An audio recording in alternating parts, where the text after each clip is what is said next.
All right, everyone, let's welcome in a whole new ACC, at least when it comes to scheduling. Welcome into the Voice of College Football.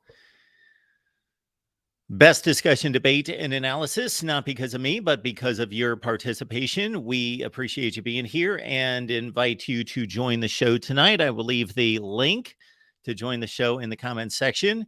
You have probably noticed that we have also left a link in the comments section, which leads you to a Michigan hype video that was released on the official Michigan football Instagram today that our guy Malachi, thank you for this, Malachi. You're probably not watching as a Michigan fan, but Malachi sent to me on Twitter today to alert me to the voices that were used on the Michigan hype video, again, on the official Michigan football Instagram account. And so, Malachi, thank you for doing that because you may want to check it out. We would invite you to check it out, even if you don't care for Michigan football. Just give it a listen and see if you recognize any of the voices on there. So welcome into the Voice of College Football for the next 2 hours on the ACC Network. They are broadcasting the ACC schedule release for 2023. And what makes that different this year is that there are no divisions in the ACC. So Coastal Division fans, you're probably mourning because you've had the easy ride, the easy path to the conference championship games. Atlantic Division fans, well, you've got new life. You no longer have to sit behind Clemson and get blocked to Charlotte in an ACC championship game. We will, going forward, like the Pac-12 decided this past season of 2022, that the two best teams in this conference will play in the conference championship game and not the division winners. They've also gone to a 3-5-5 format. So what that means is there are three what they call primary opponents. You may want to call them rivals, but primary opponents that each ACC team is designated to play every year. So they play those three opponents every year, and then they split the rest of the conference. So you got 14 teams in the conference. So if you're Clemson, for example, you play three teams, and we will get to those primary opponents here in just a second. You play them every year, and therefore there are 10 other teams in the conference. The conference has split those teams 5-5 for each team. And so you just alternate playing those five teams one particular season. The next season you play the other five teams.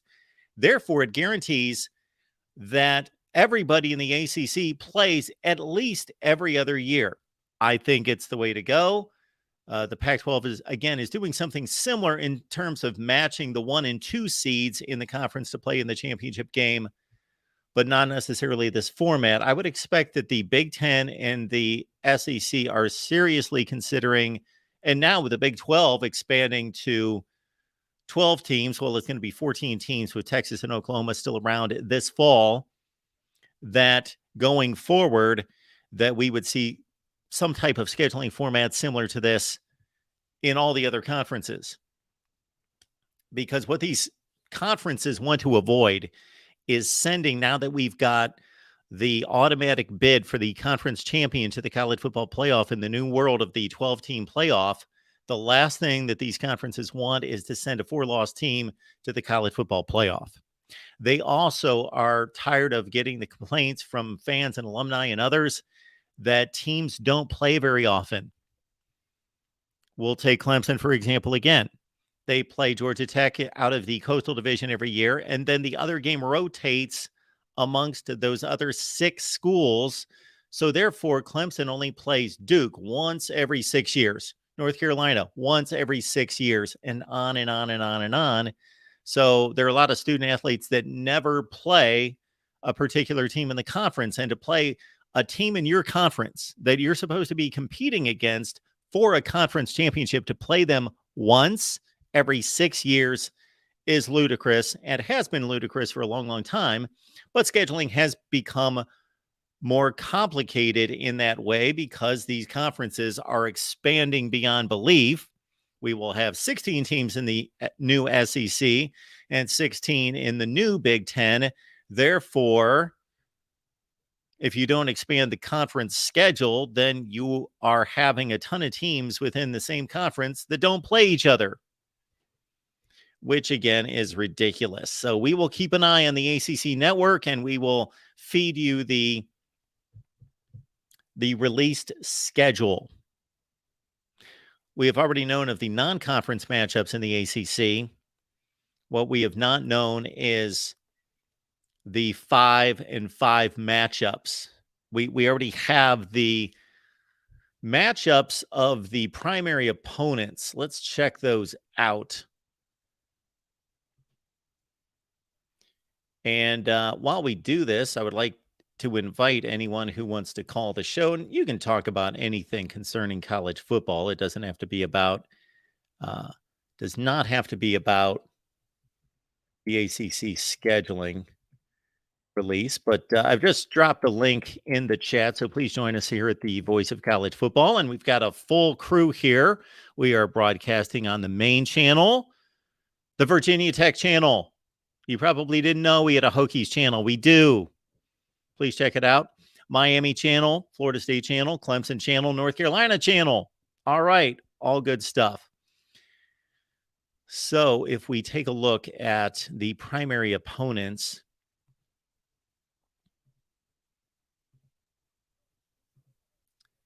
this is what we find. I don't know if I can blow that up in such a way that you can actually see that. There we go. We'll try.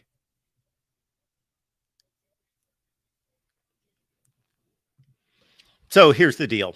You see Boston College there at the top. Boston College every season will play Miami, Pitt, and Syracuse. Clemson every year plays Florida State. That makes total sense. Georgia Tech, you may not be ingrained in the Georgia Tech-Clemson rivalry because outside the ACC, few know about it, but Clemson and Georgia Tech need to play, and then NC State is the other primary opponent. This was released, these primary opponents, in June of 22. So it's been about 7 or 8 months ago.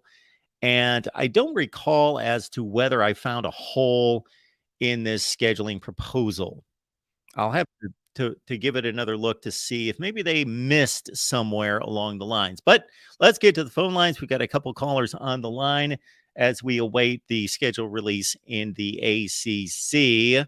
I don't know whether to necessarily, depending on your perspective out there, to consider our buddy Will as a representative of the ACC. There's quite a debate about that. But for me, no, Notre Dame is an independent, of course. Will, how you doing tonight? Doing good, Mark. Doing good. Excited to see these ACC schedules get announced. Of course, Notre Dame's ACC schedule is already announced. I would say it's tougher, a little tougher than it's been in other years, but I guess it's not too bad. The Notre Dame schedule. Mm-hmm. Yeah, it did strike me as pretty tough. Mm-hmm.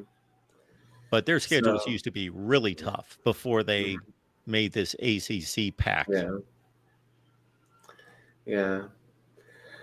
I would say, who do you think has the toughest primary opponents, Mark? I mean, seeing Florida State's is pretty tough if Miami gets its act together, which is a big if, but because they have to play Clemson and Miami, Florida State does. So at the time that these were released, I did a video on this. And so I did designate who I thought had the toughest draw and the easiest draw and all of that.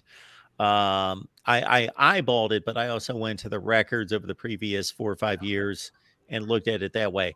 So, yes, I think off the top, we've got Florida State has a tough draw. Duke's draw is not necessarily easy with North Carolina, NC State, and Wake. If you're a Duke fan, you want to play the other North Carolina schools, I'm assuming, though, right? So sure. Yeah, that makes total sense. Yeah. Duke and Wake are big rivals. And, of course, Duke, North Carolina, I guess, in football are rivals. I thought, and again, this has been 7 or 8 months since I looked at this and posted a video, but I thought that there was someone in here that really stood out as having an easy draw. And for some reason, I'm thinking that was, yes, look at Wake. Mm-hmm. Duke, Georgia Tech, and Virginia Tech. That's pretty cozy. Yeah. That is nice. Mm-hmm. I mean, Mike Elko has got to hit Duke going, so that's not as hard as that's not as easy as it's been in the past couple of years. So Sure. But overall, what in terms of what you would mm-hmm. expect long term, that's Mm-hmm. pretty light. Yeah. That's probably the lightest right there. I think if you're going to look for difficult schedules, you look for Clemson first, and then you look for Florida State. Mm-hmm. Mm-hmm. Virginia Tech is pretty favorable. Yeah. Virginia's is fairly favorable. Yeah. Look at Pitt's. Pitt. Yeah. Look at Pitt's. Pitt is the Boston easiest, I College, think. Virginia No. Tech. Yes, it's the easiest. Mm-hmm. It's the easiest right now, and it looks to be even long term one of the easiest. Like, who out of those three is ever going to be dominant? Yeah, I don't know if Tech can get back to the Beamer years. Probably. I mean, Yeah. we'll see. But besides that, I mean, BC was good with Matt Ryan, but besides that, yeah. Dino Babers really only had one good season. So, and I guess McNabb back in the day they were good with, but yeah, Pitt's definitely pretty nice. Well, do you know when these are going to get announced, Mark? I'm kind of. So I've got the ACC Network on right now. Yeah. I have no idea how many people that are watching us have the ACC Network that can be following along, but they are just going through all the non-conference games that were already announced and we already knew about. So they've got a big 2-hour special here. So we're just going to follow along. I don't know exactly when they're going to release it. Yeah, I'm gonna have to log into my parents' cable package for that. There you go. So looking at the Irish's ACC schedule, I'm a little worried about the Louisville game if Jeff Fromm gets it going because we're playing them right before USC. So I'm a little worried that could be a trap. I mean, it shouldn't be, but that's the game that scares me the most. Yeah, I do think that Notre Dame's got a pretty rough draw out of the ACC. Now, again, this is the ACC, and the ACC's been down, and until proven otherwise, I got to say it's the worst conference in the Power Five right now. But yeah, Notre Dame draws Clemson, Pitt, NC State, Duke, Louisville. It's a tough draw. Yeah, a lot of them are on the road too. Although Duke's not really a hostile environment, but NC State and Louisville will be up for it. No, you might have more Notre Dame fans at the Duke game. Yeah, that's fair. That's definitely likely. And then I do find it interesting that you guys get going in week 0. Yeah. I mean, the double bye is nice, but I wish we had one of the double byes before one of the big 3 games. Yeah, that didn't work out for you. Yeah. I would think that, of course, Notre Dame is locked into the USC back and forth, home and home that sets it at the end of November when they play at the LA Coliseum, and back in October when they play in South Bend, and similarly, Stanford is a late season game. And then I would guess that the ACC hands Notre Dame, or I'm sure they work with them to some extent to say, this is what we're looking for, and this is who we're going to give you this year, and this is when we would like the games to be played. But you would think that Notre Dame would have had a little bit more control to try to work those buys in their favor. Mm-hmm. Yeah, but it is what it is. Yeah, I did a look at this schedule, and I had a lot of people tell me that I didn't know what I was talking about, that Notre Dame had an easy schedule. I don't get these. I feel like it's tougher than a lot of SEC schedules. I don't know, but Well, I do know that it would be tough to find too many teams that play Ohio State, USC, Clemson as something close to that as their toughest 3 games. yeah, for sure. For sure. And I cannot wait for one of these schools, once the playoffs start, to go to Notre Dame in 15-degree weather for the playoff game. And I'm just very interested in seeing that. Because I know Notre Dame obviously won't have the bye.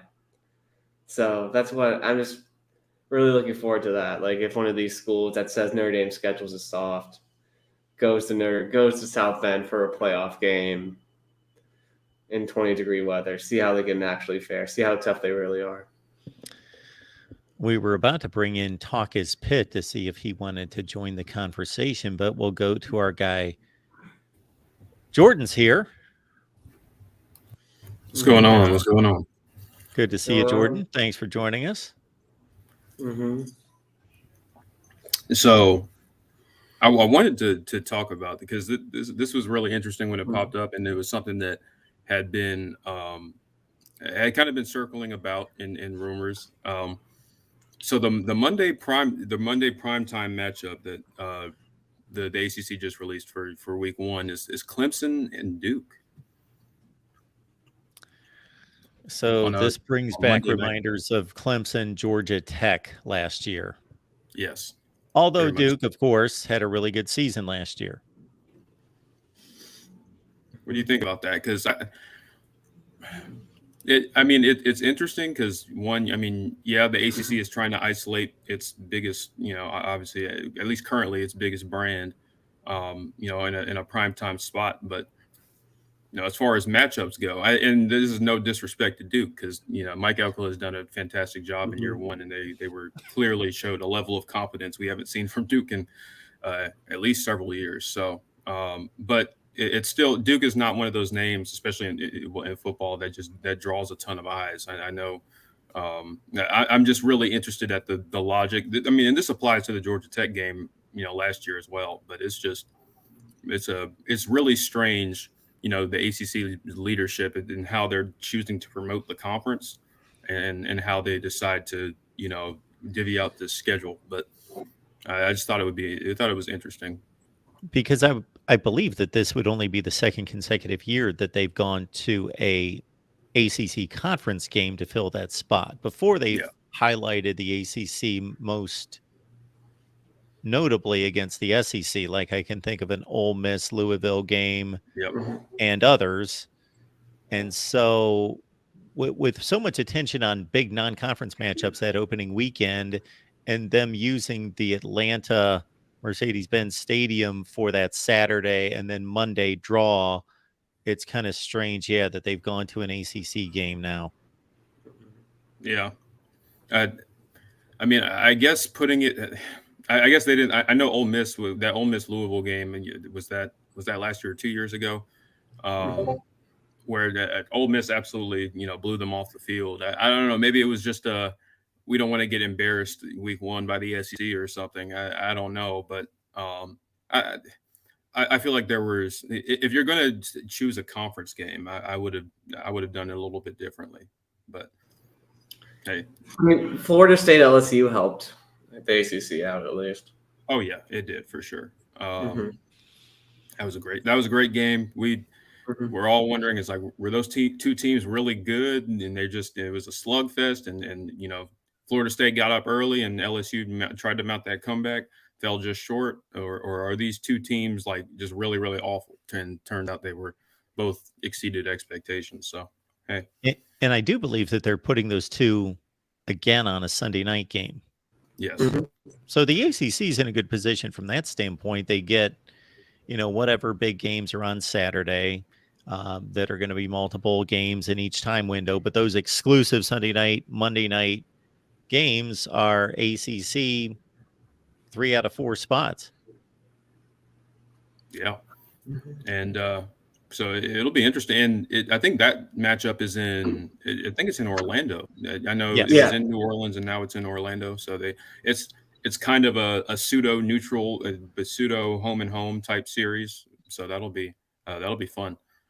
Both teams they have a lot of expectations going into this year, both returning quarterbacks. I'm excited for that one.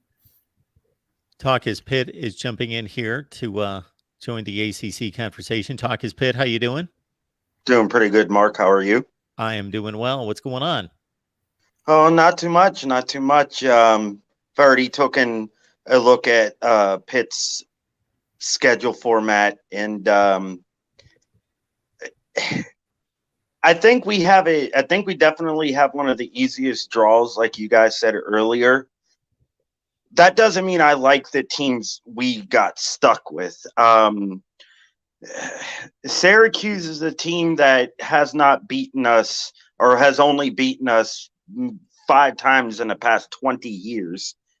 Virginia Tech beats us more than any of those 3 teams that we are getting stuck with. I personally would have took Clemson, Miami, and maybe Wake Forest over Boston College, Syracuse, and Virginia Tech. And I only say Clemson because every time we play Clemson, that's not in the ACC Championship, it's one hell of a good matchup.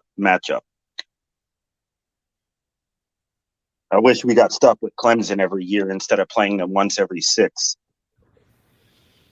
Hey, well, I mean that'll change. This, I know Clemson and Pitt don't play this year, but they will play next year. Definitely. So hey, it's better. Obviously the old model where you didn't play them. For, like you said, once every 6 years usually. Now you're at least guaranteed to play every team in the ACC in a 2-year span. So that'll be good. It's just announced that Florida State and Clemson will be a Week 4 matchup. Saturday, September 23rd. So obviously that's the matchup that everybody is circling as far as the biggest game within the conference. I think this was actually a pretty good job by the ACC. I know on the ACC show that we did. Is that last week or a couple weeks ago? And you had Pigskin Pete and Jason on, and they were talking about whether they should schedule this matchup early in the season to kind of give both teams an opportunity, the loser an opportunity to kind of build some momentum and increase the likelihood that a potential ACC championship matchup has playoff implications. So. Honestly, I think this is a pretty good job by the ACC. I actually tended to agree with Jason, and I think this is a pretty actually strategic move by the conference as far as positioning this matchup, because it gives both teams. The worst thing you can do in the college football playoff era, especially in the 4-team college football playoff era, is lose late. So it gives the loser an opportunity to kind of build back that national prominence. Yeah, I wish Pitt would have scheduled Notre Dame the first game of the season. And I know Will's coming home. Yeah, Will's sitting there smirking because he thinks they're going to have an easy time with Pitt. Well, you should ask UCLA that question. Hey, that was a good win. I wasn't expecting it. It was looking like UCLA was going to run away with that one. I didn't have any fingernails after that game. I bet.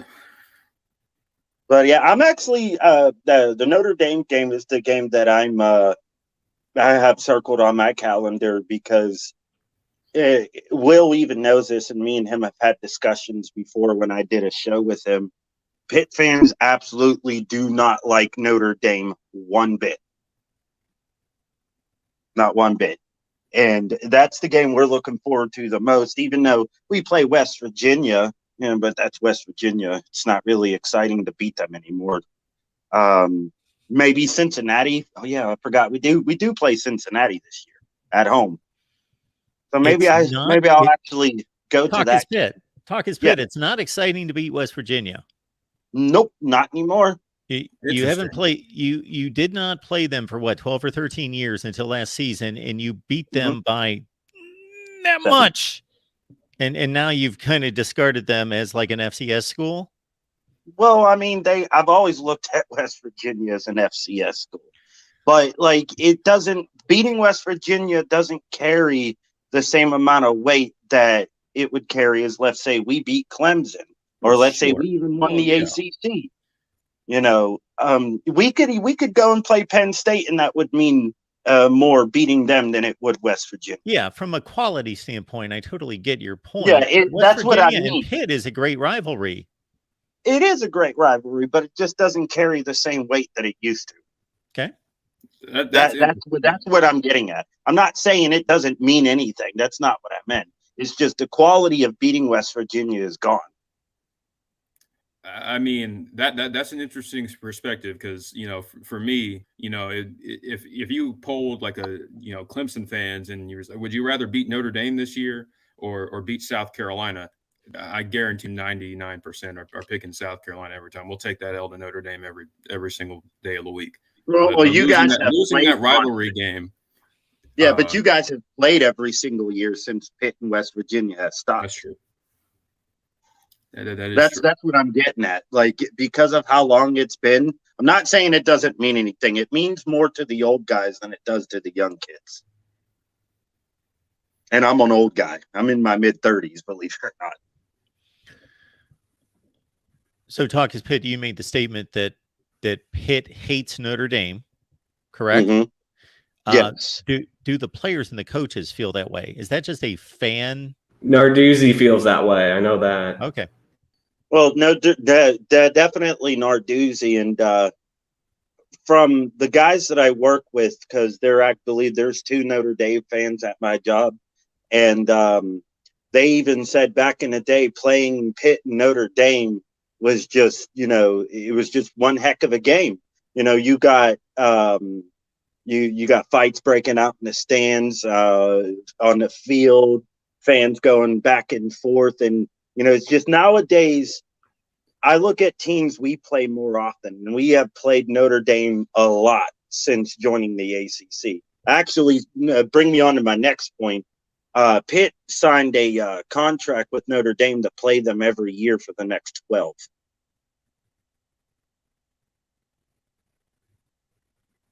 Actually, so Pitt will be, I didn't know that. Yeah, Pitt will be playing Notre Dame every year for the next 12 years.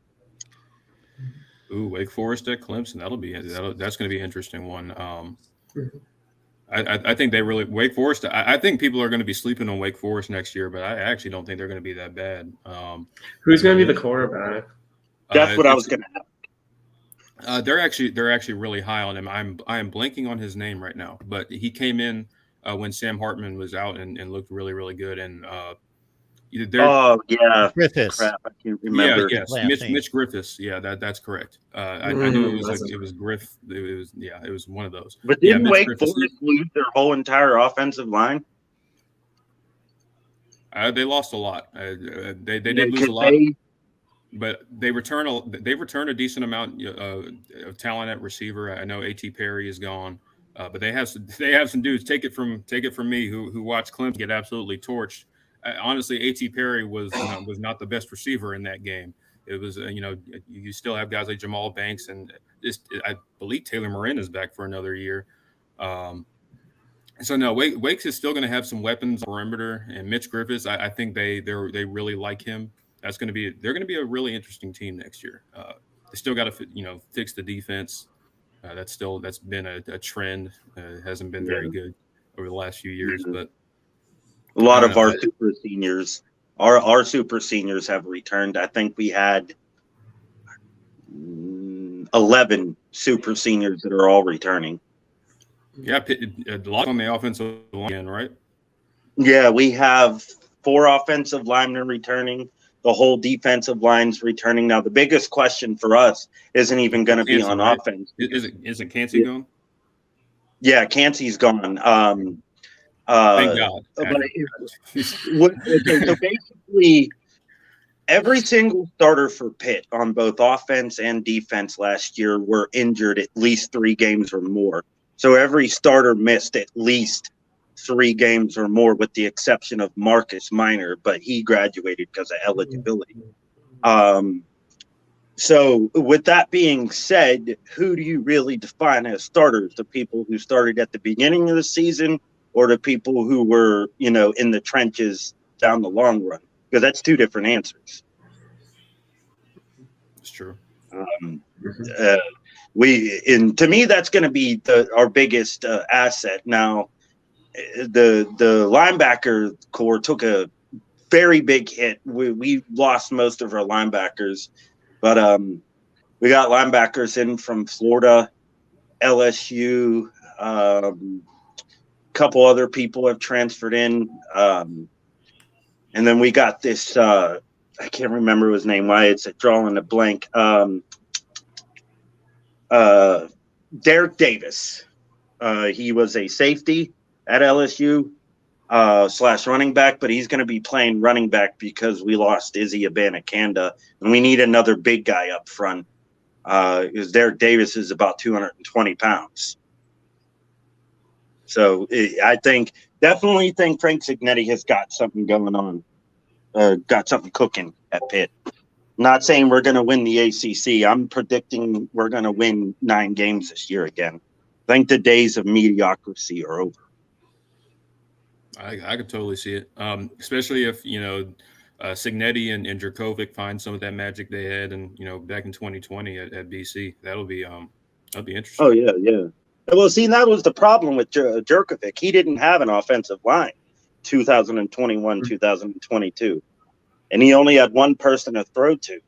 And I kind of wish that person would have transferred to Pitt, but he decided to go to the NFL. He would have been dumb to come back. Zay Flowers is. He's going to be special. Mark, have you seen Zay Flowers play? Have I seen Zay Flowers play? Yes. In the NFL? No, in Boston College. Oh yeah. That kid is just unbelievable. He play a lot. He's special. Yeah. He reminds me of Antonio Brown without going crazy. I see it. I mean, he does have some of those. He does have some of those qualities, and yeah, I'm glad he's not going to be in a BC uniform, because he was a nightmare. BC didn't deserve him. Yeah, but hey, I can't wait to see what he does in the league. I think he's going to be a star.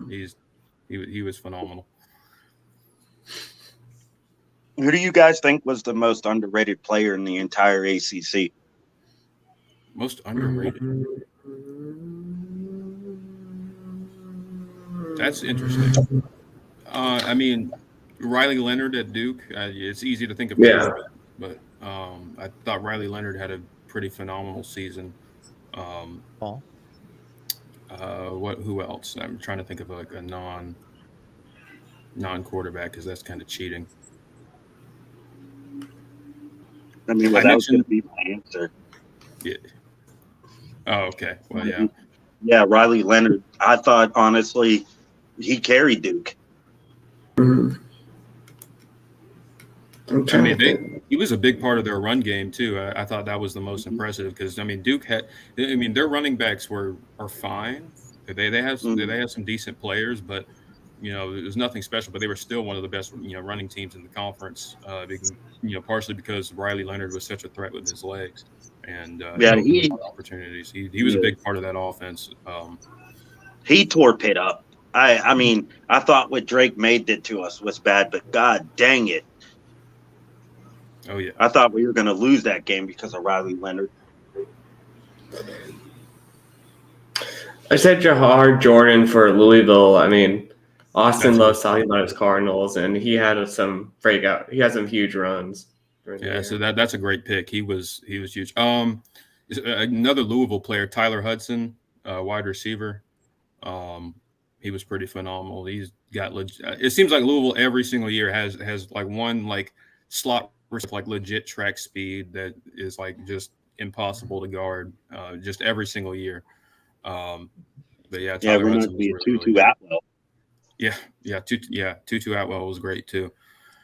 Braden Smith just announced today that he's entering the transfer portal. He did. I think it seems like he's been there forever. I think he's a grad transfer, which is why he's allowed to enter, because I know the technically the portal window is closed, but that's just for non-grad transfers. I think grad transfers can leave whenever they want. So interested to see where he goes. He could be a really nice contributor. He's here a long time.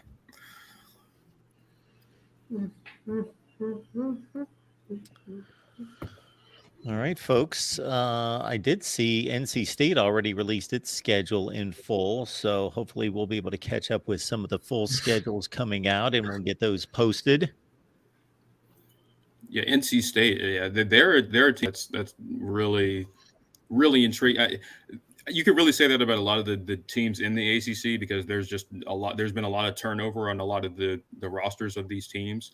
But you know, NC State is no exception. You know, and bringing in, you know, the transfers that they have, and you know, bringing in Robert Anai from Virginia to be the offensive coordinator in a year where, you know, after a year where their offense really underperformed. Yeah, I mean, anyone was a upgrade over Tim Beck, and I think they got a good one in Anai. I mean, do you think you have personal experience with Tim Beck? I mean, do you think it was easier when Devin Leary went down for half the season? Well, they weren't particularly good when Devin Leary was playing. That's the problem. They didn't have much of a run game. They weren't able to replace the production of Emeka Emezi at wide receiver. They were not a very I mean, they were, you know, fine through the first few games, but you know, anytime they played a competent defense, they really had, you know, trouble moving the ball. I can't. NC State's a thorn in Pitt's side. We can't beat them in anything. It doesn't matter what sport it is. Not up until basketball this year when we beat them. And by the way, Jordan Bowman, congratulations on the Pitt and Clemson win. That was. Did you watch that game? Oh, of course I did. Yeah. Oh my God! I watched Clemson basketball because I don't enjoy life, and I like to get hurt. But hey, this year it's finally paying. We get those years like once every 5 or 6 years where it really pays off, and Clemson actually has a decent season. So I'm really happy right now. 10-1 in the ACC, you can't really ask for much better. Best start. Yeah, Brad Burnell going to get that extension, and then back to. Yeah, you know, I'm just going to enjoy this year and then be prepared to complain about Brad Brownell when PJ Hall and Hunter Tyson and all them are gone, and we're back to square one. That'll be a circle of suck for Clemson basketball. Speaking of sucking, what about Notre Dame, Will? Well, I'm glad that Mike Brey's gone. I'm glad we're going in a new direction, and hopefully will perform better, but I think it might be a full rebuild because Notre Dame's at the bottom of the ACC right now. Yeah. Has this slipped into a basketball conversation while I've not been paying attention? Somehow did here? It wouldn't be an ACC show, like, you know, centered show without slipping into some basketball talk, like unintentionally. Well, I mean, hey, Pitt is doing very good, so that's kind of my fault right now. Hey, when I know a couple guys that have an ACC football podcast and they call it the ACC, or they call it Basketball Conference Podcast, but it's a football podcast. I listen to them, yeah. They do good stuff. I have never heard of them. Yeah, Mike and Joey, yeah, they do a good job over there. And you know, Tech fan, well, they're two Tech fans, one a Georgia Tech, one a Virginia Tech fan. So, yep, Sea-Dog. Yeah, but good stuff. Make sure you check out their podcast. It's a hard undertaking to cover 14 teams, but they do a really good job and they know their stuff. So, and I always like to give them a listen. I definitely got to give them a check out. I don't know. Most of the people I listen to, as far as YouTubers and podcasts go, aren't even in the ACC, because it seems like the ACC's YouTubers and podcasts consist of mainly Miami fans. I know you don't want to deal with those. So we're trying to do something about that. I'm just glad Pitt beat Miami 2 nights ago and they were ranked. We should be ranked. Mark, you got to have Sea Dog on for a show. That would be great. Sea my Dog. God. Who's Sea Dog? Georgia Tech The fan. only Yeah, Georgia Tech fan to ever All exist right. on YouTube. Sea Dog. He's Well, a riot. our guy Joey that Jordan just mentioned, he used to come on all the time when he was writing for SB Nation. That's where we got Mike and Joey started. They used to be on here all the time. They're good guys. Yeah. Actually, I got started from you, Mark. You did. Mhm. Yeah, you were the first person I discovered, and then I realized there were no Pitt fans, and I decided to be the Be first here. one. And it seems like Yes. after that, that's when they all started coming out of the woodworks. I would start a Pitt channel if I had the resources there. But if I had a nickel for everybody that said they met somebody on here or got started, then I'd be a rich man. But Yeah. it's nice. That's nice to hear. I like that. Oh yeah. Well, I mean, Starting Pitt careers. doesn't have a big presence on social media, and it's hard to get the fans engaged in Pitt sports without them trying to be negative. And when I mean negative, you could be undefeated and they'll find the littlest thing to complain about. Will's laughing because he knows exactly what I'm talking about. Mhm. We are going to force a fifth in here, I think. We'll let Larry in and see what he has to say. Larry, what's going up, on tonight? Larry? Hey guys, how are you? Oh, Doing well. oh my gosh. It's the guy who's dating 3 different conferences. How do we Hello. Yeah. Hello, Larry. So it's going good. I'm curious to find out. Sorry, I forgot your name again. You're just right of Will. Oh my gosh. Jordan. Jordan, yeah. Sorry, Jordan. I've talked with you a few times. Out of yeah. curiosity, I am who do you think the sleeper and the best team in the ACC is going to be this coming year? If you put bias aside, Oof. what are your projections? Well, dang! Since you told me to put bias aside, I was going to say Clemson for both. No, but I'll start with sleeper because I guess that's that's probably the one that's the hardest to pick. Man, I'm going to say Louisville. And Boo. no, yeah, but before, I knew that was coming. I'm going to say Louisville because honestly, I think when you look at their roster and you look at especially on the defensive side of the ball, they have a lot coming back and they have a lot of talent. And with Jeff Brom coming in and bringing in his system, I'm really interested to see what kind of stuff he dials up because I actually don't. Really, I'm not really worried about Louisville putting up points next year. And, you combine that with a lot of returning talent on defense, a defense that was, tops in the country and in a lot of statistical categories, sacks, tackles for loss. They're going to be a really tough out. And they're finally out of the Atlantic scheduling model where they were having to play Clemson and Florida State. And all those Atlantic teams every year, and they don't play Clemson or Florida State, I believe, on their schedule this year. So they combine that with a lot of talent and a new defensive system. I think they're a team that could maybe win 9-10 games. And so I think I'd have to pick Louisville. Okay, that makes sense if they're skipping 2 of the premier brands. And I mean, I'm going to be honest, like I'm obviously a Pac fan, but it's nice to see it's nice to see Miami and Florida State starting to make strides in the conference. Okay. I know as a Clemson fan, I'm sure you like the dominance, but you also need, like in the past, you need some other teams to represent. And Florida State beating LSU kind of validated to me the ACC a little bit more this year from an outsider's point of view. Absolutely.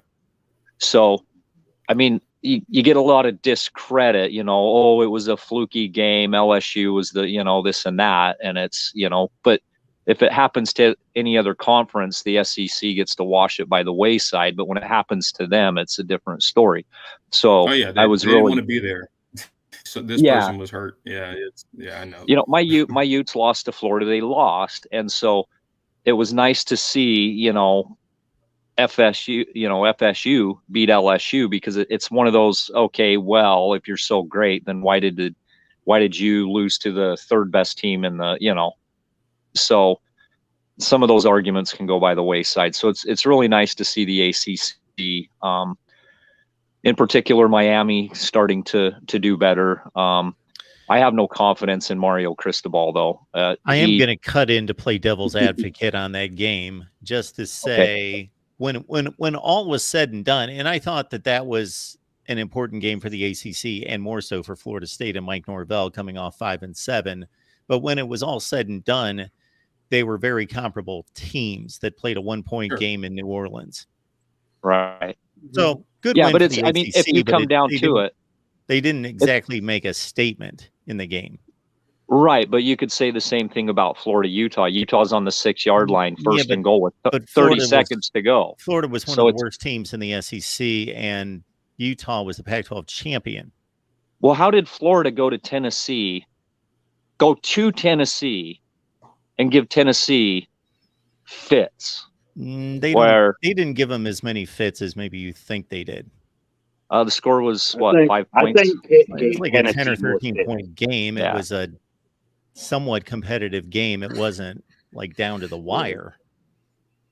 I don't know. I mean, I'm just pointing out that Florida State came into the season is obviously a 5-win team the previous season, so not much expected. So that was a huge win for them and really good win for the ACC. However, as it all shook out, Florida State was really the 2 seed in the ACC, and LSU was more like the 4 seed, the 3 or 4 seed in the SEC.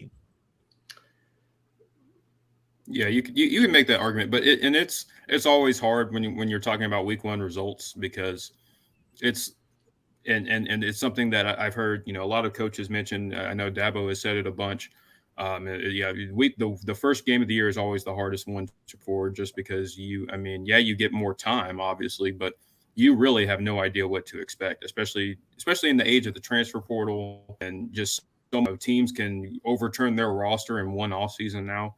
You really don't know what you're getting, and all the coaching movement. It's a really tough ask to prepare for an opponent that you really, last year's film is pretty much irrelevant for, and you could say that about Florida State. And I think that's a testament to Mike Norvell and the staff for winning that game against LSU, because Brian Kelly coming in, bringing in a new staff, just a lot of new faces. LSU brought in a ton of different guys from the transfer portal, and you go into New Orleans, which is essentially which is essentially an LSU home game, and getting that win. And I think that's impressive. But again, it's a week 1 game. Both teams are unfamiliar with each other, and teams always improve, and both teams really did drastically improve as the season went on. I think both sides have merit. I mean, I think it was a great win for the ACC, but also both teams ended up being pretty comparable. So it wasn't like just a landmark win or anything, but it was definitely a quality win, and one of the more notable ones for the ACC. Right, and also Georgia was obviously the number 1 team in the SEC. Tennessee and Alabama are 2nd and 3rd, but they lost to LSU, correct? Alabama lost to LSU, and Tennessee. Yes. Tennessee got crushed. Lost to South Carolina. They killed LSU. Yeah. Tennessee beat LSU, okay. lost to South Carolina and Georgia. Right. Okay. So, I mean, we could really kind of debate. Well, no, I guess you could say Tennessee was the 2nd best team in the SEC, if from an outsider's point of view. If you care about power ratings, Alabama, the most metrics would tell you Alabama was still the 2nd best team in the conference, despite the 2 losses. Right.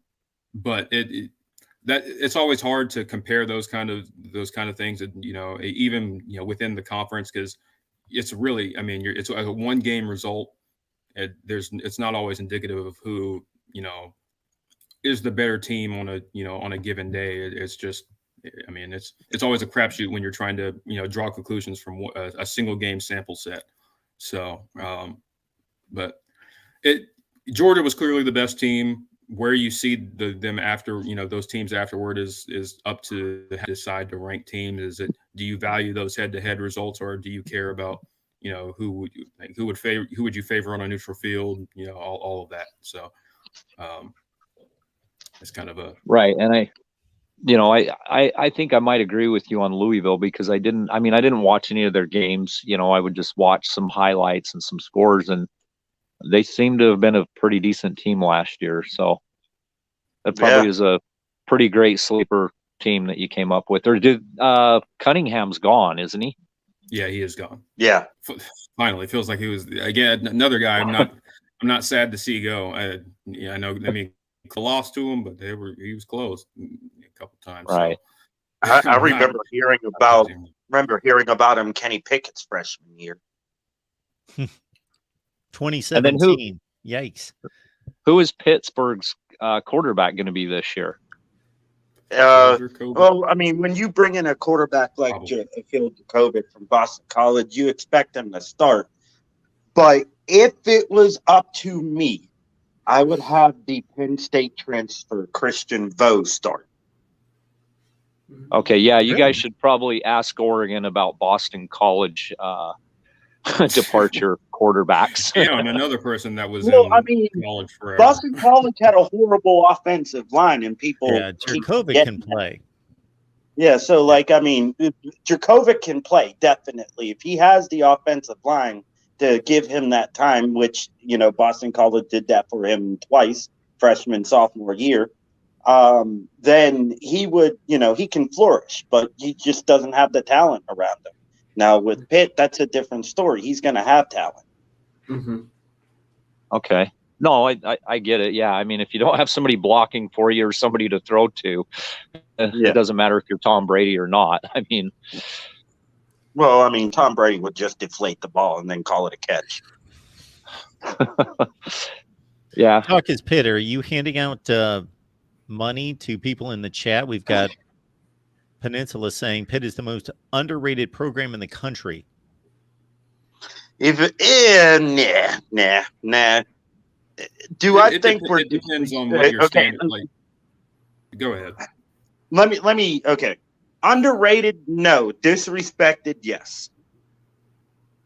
And let me explain the difference between those two. Pitt has done something that they haven't done since before I was even born, and that's win 20 games in a 2-year span since 80 and 81. 2021, we won 11 games. 2022, we won 9 games.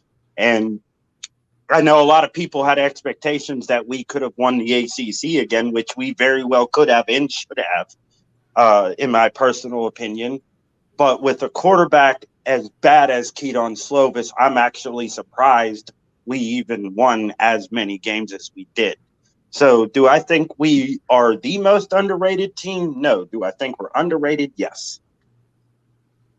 I can name a dozen more teams off the top of my head that are way more underrated than Pitt. Way more.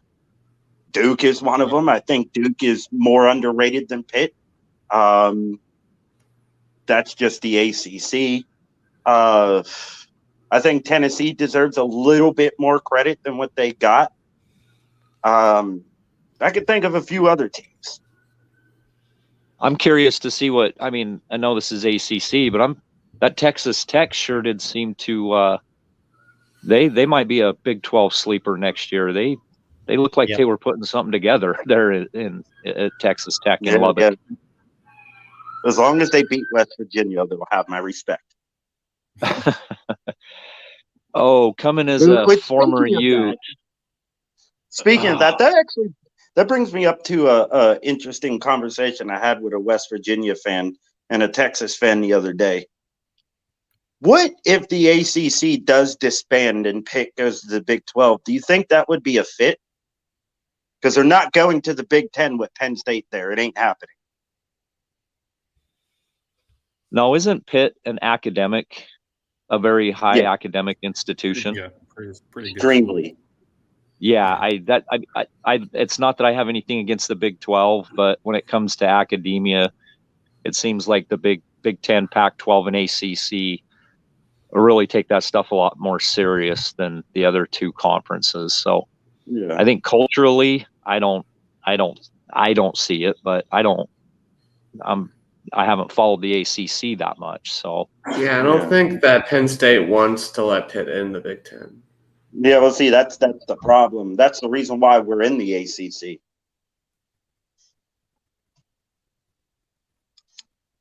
That's why I hate Penn State way more than West Virginia. Yeah, Pitt academically is a pretty well, regarded school. Oh yeah, it's extremely hard to get into Pitt. Extremely. I had a friend that goes there. Well, I think she just graduated. So Oh, nice. Really, really smart. I was like, I think she was the only. I think like 20 or 30 people, 20 to 30 people from my high school applied there, and she was the only one that got in. So that's a tough school. Wow. Jordan, what do you think about Clemson being ranked lower than Florida State in the AP poll at the end of the year? At the end of the year? Yeah, I think they ranked Florida State. I'm gonna look it up. It wasn't one of the polls. It's silly, but it's a product of the AP poll has always been, what have you done for me lately, and that kind of stuff, recency. I mean, True. Clemson beat Florida State on their home field and won the conference, but it is what it is. Florida State finished hotter. I can understand the reasoning. Florida State definitely looked better at the end of the year, but I don't know. I think you have to respect the results on the field too. Especially Florida State was beat them 11th and Clemson was 13th. Yeah, I said the same thing to Pitt fans about UCLA being ranked above us. I was like, it's not that we beat them. It's like, look at who they beat. Who did we beat? That's what you get. But Clemson asked for it. I mean, that's what you get when you get beat by 3 scores in your bowl game. You're not going to get a lot of respect from the voters. So I did not see that coming. UCLA pretty much handled Washington and were up by 3 scores, I think, midway through the fourth quarter. Mhm. Beat Utah and pretty much went wire to wire with USC. So UCLA was a pretty good team, but they went as DTR went, and if he had an off game, that's kind of where they ended up. But UCLA actually had a pretty good team. Oh, they did. That's what makes they just beating weren't them consistent. Even better. That's what made beating UCLA great for Pitt, because I mean, UCLA got beat by a bunch of backups. Literally, we were down 11 starters that game. I love it. Yeah, I didn't watch that game. Chip Kelly, I don't know. I don't know what it is with him in bowl games. While UCLA doesn't really get into bowl games, but anyway, the one year they make it, they all get COVID. So, or they lose. So I'm not. I mean, UCLA is just one of those teams that's just, they're really great, or they just stink it up. And, like Will and Notre Dame, it's like, okay, you guys easily handled Notre Dame. I mean, and then you got beat by Stanford and almost got beat by Cal. I mean, that's just what's going on. But wasn't Cal kind of decent this year? No. And I use that word loosely. No. Colorado's one win was Cal. So there you go. Oh, wait, really? Yeah. No. If that says anything. Well, maybe Colorado's only win this year will be Jackson State. Sorry. Well, Arizona's only win last year, the year before, was Cal. Yeah. So Cal is everybody. When Cal is everybody's pick-me-up game. Yeah, and I hate it because I actually think Justin Wilcox he's a pretty competent head coach. I think there's a lot of barriers at Cal that it's in this day and age, it's a really hard school to win at. What conference is Arizona in? Pac-12. That's what I thought. I don't know too much about the West Coast team, so that's the only reason why I asked that question. Because we don't travel out. I think the last West Coast team Pitt played besides UCLA would have been, I don't even know, actually. There was a game in 2004 where Pitt went to Tempe, Arizona, and played a team that is now in the Pac-12, but they were in the Mountain West at that time. Oh, the only memory I have of 2004 is when Pitt beat Texas A&M. That's the only game I can remember off the top of my head. They were the first team to lose to a G5 in a BCS bowl game. Pitt was. Sorry to bring that up, but it was to my Utah Utes. Oh, you guys played Stanford in the Sun Bowl in 2018. Is Stanford in California? Yeah. Yeah. Yes. I thought they were in Indiana. I thought they were one of those schools that you think they're on the West Coast, but they're really somewhere else. Marcus Pitt, if you keep this up, we're going to have to shut this channel down. You were like single-handedly going to shut our channel down. You don't know who's in the Pac-12. You don't know where Stanford is, and you don't know where Arizona is. I know where Arizona is. Arizona is in Arizona. That's easy. Sun Bowl. Is the Sun Bowl in Texas or Arizona? Texas. Okay. Okay. Oh, man. Hey, at least I know that. All right. Notre Dame had a good time in the Sun Bowl in 2010. That was a fun game. Who'd you lose to? We beat Miami. They had. Oh, okay. Well, you have my respect. In the snow, right? Yeah. Wasn't there some snow in that game? Yeah. Oh. So has anybody talked about who Miami's going to get for a new offensive coordinator? Does anybody want to work with Cristobal? Dwayne The Rock Johnson. Yeah. Oh, they can't afford him. Yeah. We will get after that on Wednesday and Thursday. Yeah. Okay. Yeah, that would be that'd be pretty tough. He has a lot of stuff going on, but and also he played defense when he went to Miami, so yeah, that would be an interesting hire. But no, this is a huge hire for Mario Cristobal because obviously Josh Gaddis did not work out at all. I think Miami only averaged 19 points a game on offense. That's pretty putrid. So he's got to get this right, and he fired Gaddis at a time where now a lot of the hot commodities, are off the board as far as offensive coordinator hires. So I mean, he's going to have to. Well, he's going to have to compete with Nick Saban for that position as well. Am I right? Yeah. Isn't Nick looking for an OC? Yeah, he interviewed Grubb from Washington. I think it was confirmed today. So. Washington had one of the most prolific passing offenses in the country, so it'll be. They're going to be good this year too, 2023. Oh yeah, but I think that's Kalen DeBoer. That is, it is Kalen DeBoer. He's a Jeff Tedford, isn't he? Jeff, part of the Jeff Tedford tree. I believe so. Yeah. Okay, and then Grubb would be off of one step down off of that tree, if I'm not mistaken. But hey, the guy that works for the guy, I mean, I think there's sometimes there's a stigma around that, and I'm kind of saying that because Clemson just hired a guy that worked for the guy, but I think there's a stigma around them, and there's not really a track record of failure that some people like to say. I mean, a lot of times those hires work out. So. Well, yeah, I think of the Stoops, one at Kentucky and one at Oklahoma. I'd say they were both pretty successful, and it comes from the same bloodline, not just the tree. So I could see where Clemson, they've got a good bloodline there as well as the tree. So going to be interesting to see if they get back into that dominant phase back.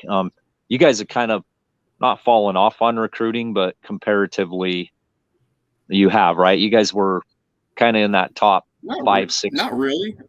No.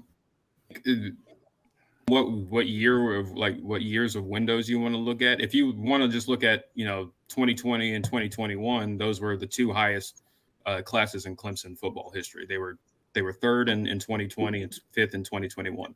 But if you look at the the recruiting classes under Dabo Swinney, I believe his average recruiting class is about 11th, and that's where Clemson. I think that so. I mean that Clemson has always been recruited in that 8 to 15 range. 2020 and 2021, you're coming. You just won 2 national titles. Clemson had a lot of recruiting momentum, and they signed a big. They also Clemson traditionally doesn't sign large classes, which has also affected their recruiting rankings in the past too. So that's kind of something that's been a little bit different too. So it's Clemson is recruiting about the same as they always have been. I think that's good enough for Clemson. So. Yeah, is Syracuse going to go on a hot streak again, or no? I doubt it. No. No. Does if there's any someone want to take it it out, and we'll bring in our next caller? I'll take it out. Thanks for having me on, Mark. Thanks, Will. Appreciate you being here, man. Thank you. We've got our buddy Luke, North Carolina fan. Luke, how's it going tonight? What's up, Luke? Welcome to the Voice of College Football. What's up, guys? Good to see Not you, too man. much. Just checking out these ACC schedules. Now I found the ACC site has posted them all. So, oh, good. What do you have for us, Luke? I was just confused about what Matt Brown was out here complaining about today in the press conference. He's talking about how unfair the schedule was for Carolina this year. It didn't look that bad to me. We'll give it a look here. Yeah, let's start with that since that seems to be the focal point of all social media. So, North Carolina's got a game right out of the gate against South Carolina. Yeah. So I got to hand it to your football program here, scheduling 2 difficult Power 5 games. There's South Carolina and Minnesota, and then the Group of 5 game, App State. So that's strong. Yeah, I mean it's strong, but we knew those games were happening. So I'm just really confused about what Matt Brown was complaining about. Yeah, what is he complaining about? I'm guessing it's the last 3 weeks of Duke at Clemson and at NC State, but I don't know what he expected. It must be the Campbell game that he's concerned about. Yeah, that might be it. Yeah, Campbell's had some good recruiting classes for an FCS school. Campbell's never really been that bad of an FCS school. They were bad for a couple of years there, but they're pretty solid now. But it's still Campbell.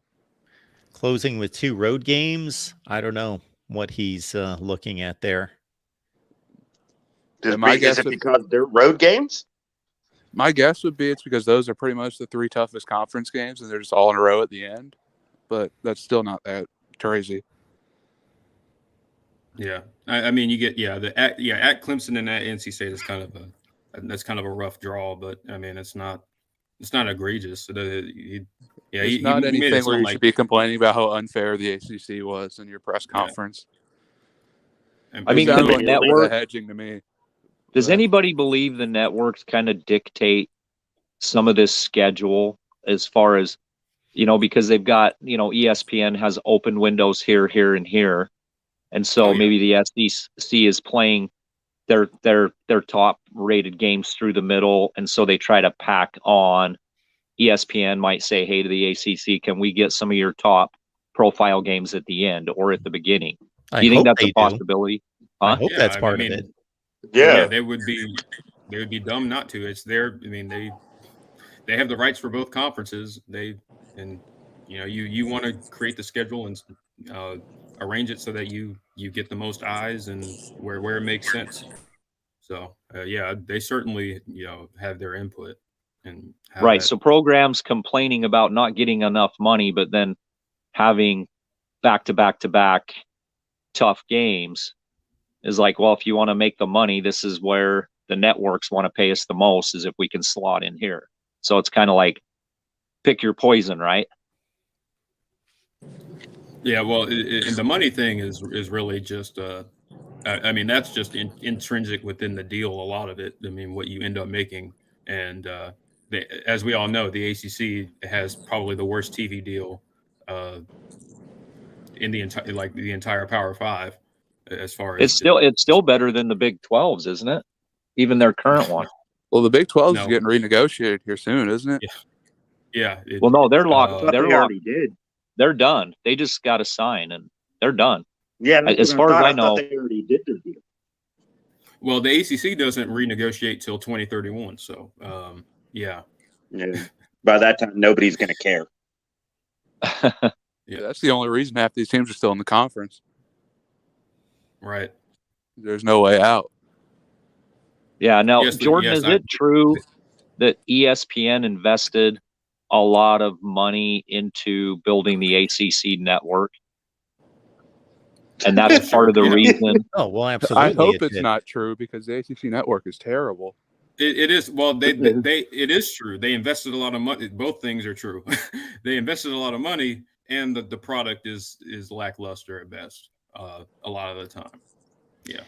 And I really can't explain that, because, the same people are making the decisions and putting in the resources. But to compare the ACC network to the SEC network, it's not comparable. It's depressing to look at. It's honestly a miracle that the ACC has actually, put two teams in the playoff. That's just it's hard to compete. And I know I sound like I'm complaining, but it is a frustrating thing if you're a fan of one of the teams that actually invests a lot of money in their football program. The Clemsons, the Florida States, North Carolina now. What's interesting? We talked about Duke earlier. Duke is really starting to invest in their football program right now.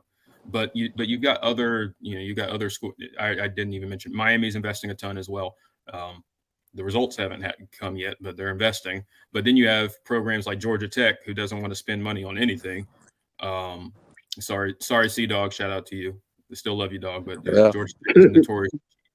Especially they have been, especially the last few years. Don't tell him that, Jordan. Oh yeah, he won't believe it. But it's don't tell him that. He might. I mean, that's the reason why a lot of candidates, head coaching candidates for the Georgia Tech job, kind of backed out, because I mean, they don't really invest a ton. The salary pool is not great. You don't have a whole lot of resources, and it's not like Georgia Tech is a broke institution. They have a lot of money. I feel like they could be doing a lot better than they are, but they don't, for whatever reason. There's just not the investment. There's not the interest.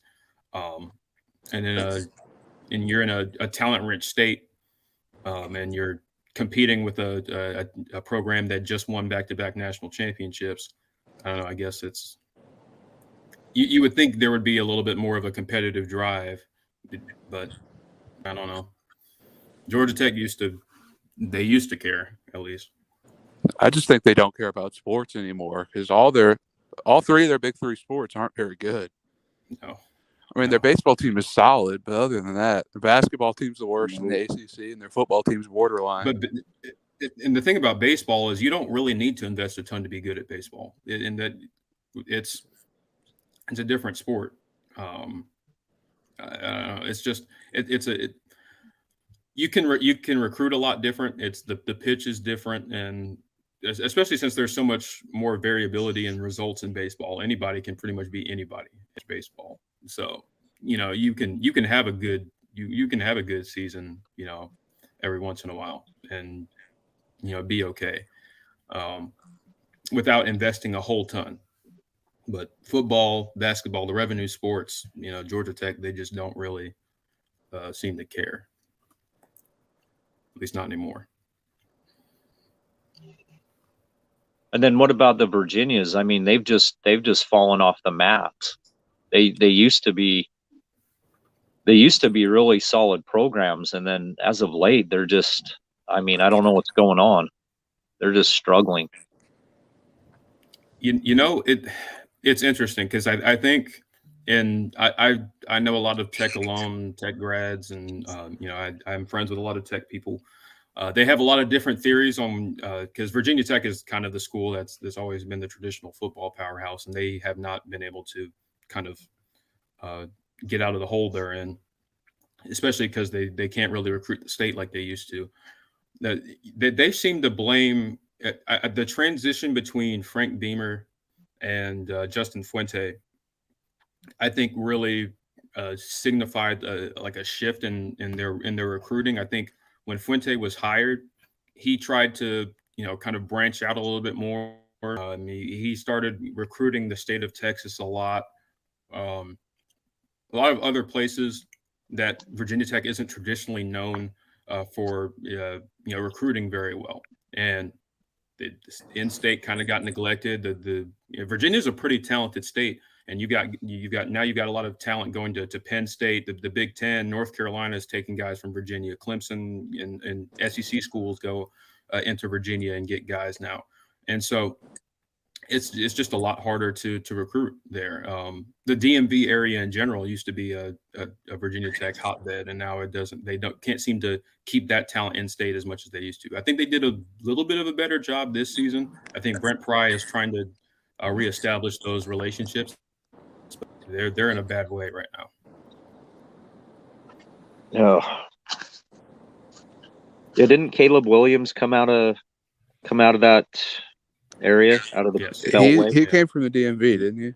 DMV, Maryland or DC? I think DC.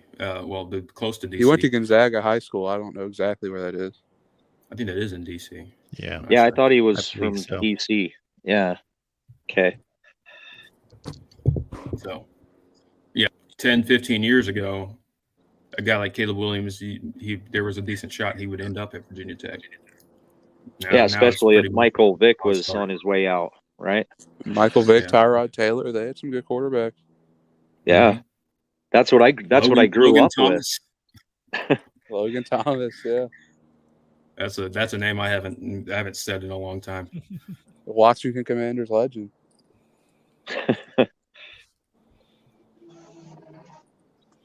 Good enough to have a decent tight end career in the NFL. Yeah. Logan Thomas. I never thought he was very big when he played at Virginia Tech. I didn't realize how big he was until he was at Washington. That's how quarterbacks tend to be. But yeah. I don't think Marcus Vick does them any justice. So I came in a little late, and what's the consensus on who got the toughest schedule in the ACC? I don't know that we've really looked at them top to bottom to see. Yeah, Carolina might be up there. Yeah, if you're going to include the non-conference, then Carolina's certainly there, and Clemson's always going to be there. Yeah. With Notre Dame and South Carolina on the non-conference. But, we haven't had a chance to really look at the conference scheduling. So it's pretty consensus. It's North Carolina and Clemson have the overall toughest schedule. Does Clemson play Pittsburgh? I don't know. No. No. Pittsburgh, no. No, not until next year. Because they play Florida State and Carolina. I'm trying to think of the other top-tier ACC teams they play. Did they play Duke? Well, Clemson plays every Carolina team. I don't know the last time that's happened, but Clemson. There's a couple. Play Duke on Monday. Wake State, Carolina. There's a couple of teams we don't play this year. I don't think we play Miami this year. I don't think we play Georgia Tech. I know there's somebody else that we normally play. Virginia, we don't play Virginia this year, which I don't get that at all. I love playing Virginia every year. Well, they're not one of your three primary opponents, so you'll see them every other year. No, Virginia Tech is. Virginia Tech, Boston College, and Syracuse. All you just said Big Virginia. East teams. You just said somebody you're not seeing this year. I meant what I was talking about is teams we don't play, not teams we play. Exactly. Teams So we if you're played not last playing year them that this we don't year, play you're this going to year. play them next year. Right. Yeah. Minus Florida Clemson. State.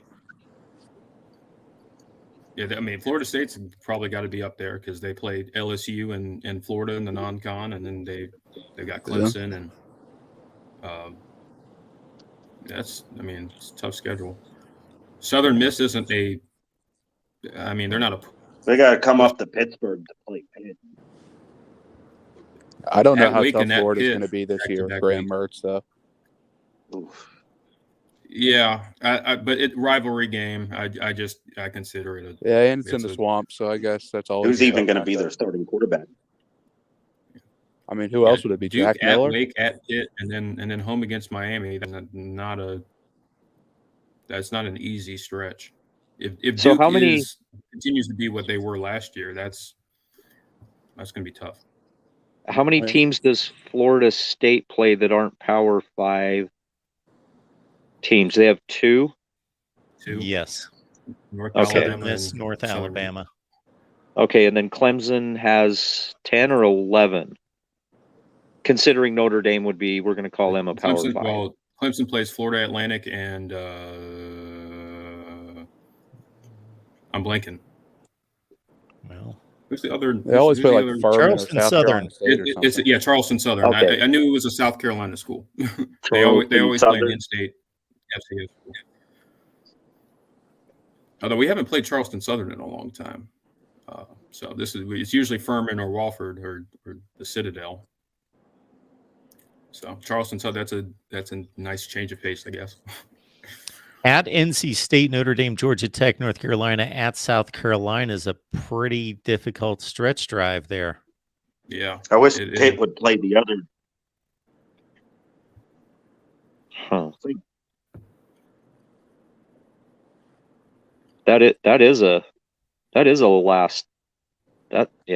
That's pretty tough down the stretch. They did manage to slide Georgia Tech though in between Notre Dame and North Carolina, so a little bit of a break. It is nice that all three is 3 straight home games. So that's a weird schedule. I do have to say, Clemson and Florida State being played in Week 4 is so terrible. That game should not be played in September. I don't know. I think it's great, and I think that Clemson and Florida State have played since 2014, which, that 2014 game is still one of that was a frustrating game to lose. But anyway, I think it's a good. If you're the ACC, I think this is pretty good because these are at least your perceived top 2 teams in the conference. And if the goal is to get at least one of them into the playoff, I think this is the best thing to do. Because if you play it late, as I said earlier, the way the college football playoff work, the way they tend to rank, late losses tend to be, dinged more. So I think it gives the loser of this game a chance to, build their resume, build up some momentum into the ACC Championship game, which is just assuming that obviously that's an assumption that Clemson and Florida State are the top 2 teams in the conference, but that might be what the ACC is doing, not wanting a rematch so soon after they had just played. And they're just assuming that Florida State will be in the conference championship. Right. The only way it would be beneficial is if Florida State and Clemson both went into their championship game with, say, 1 loss. Winner advances depending on what the other conferences do. That would, that's beneficial. But like you said, Jordan, I believe that too, that they do look at later in the season, which I agree with, because as the season goes on, teams lose key guys that got them the wins. So a 2-loss team at the end may actually still be one of the best 5-6 teams in the country. Yeah. Even with, 2 losses, depending on if they got better and kept their roster, and some of the other teams, have fallen down, so to speak. Yeah. I think of like I mean, 2017 Auburn is a great example of that. You know, they lose to Clemson and LSU early, and then they run through the rest of their schedule. They beat Georgia and Alabama, and they were number 2 in the. They would have made the playoff if they had won the ACC Championship game. So yeah, I mean, the committee tends to award teams that, you know, kind of get better over the course of the year. So I think this is if you're the ACC, I think this makes sense. Why do Duke and Northwestern play basically every year? They have basically decided that they are in the same conference or something. It's the battle of the nerds. A church partnership, I bet. It wouldn't surprise me. That is not happening with any other 2 teams that don't play in the same conference anywhere, except for what we've seen out of the SEC and the ACC. And I actually think Northwestern has only won one of those matchups. They've played like they've been the better team almost the entire it. time, but they have lost just about all those games. That's I think the one year really interesting year Northwestern rivalry they got going on there.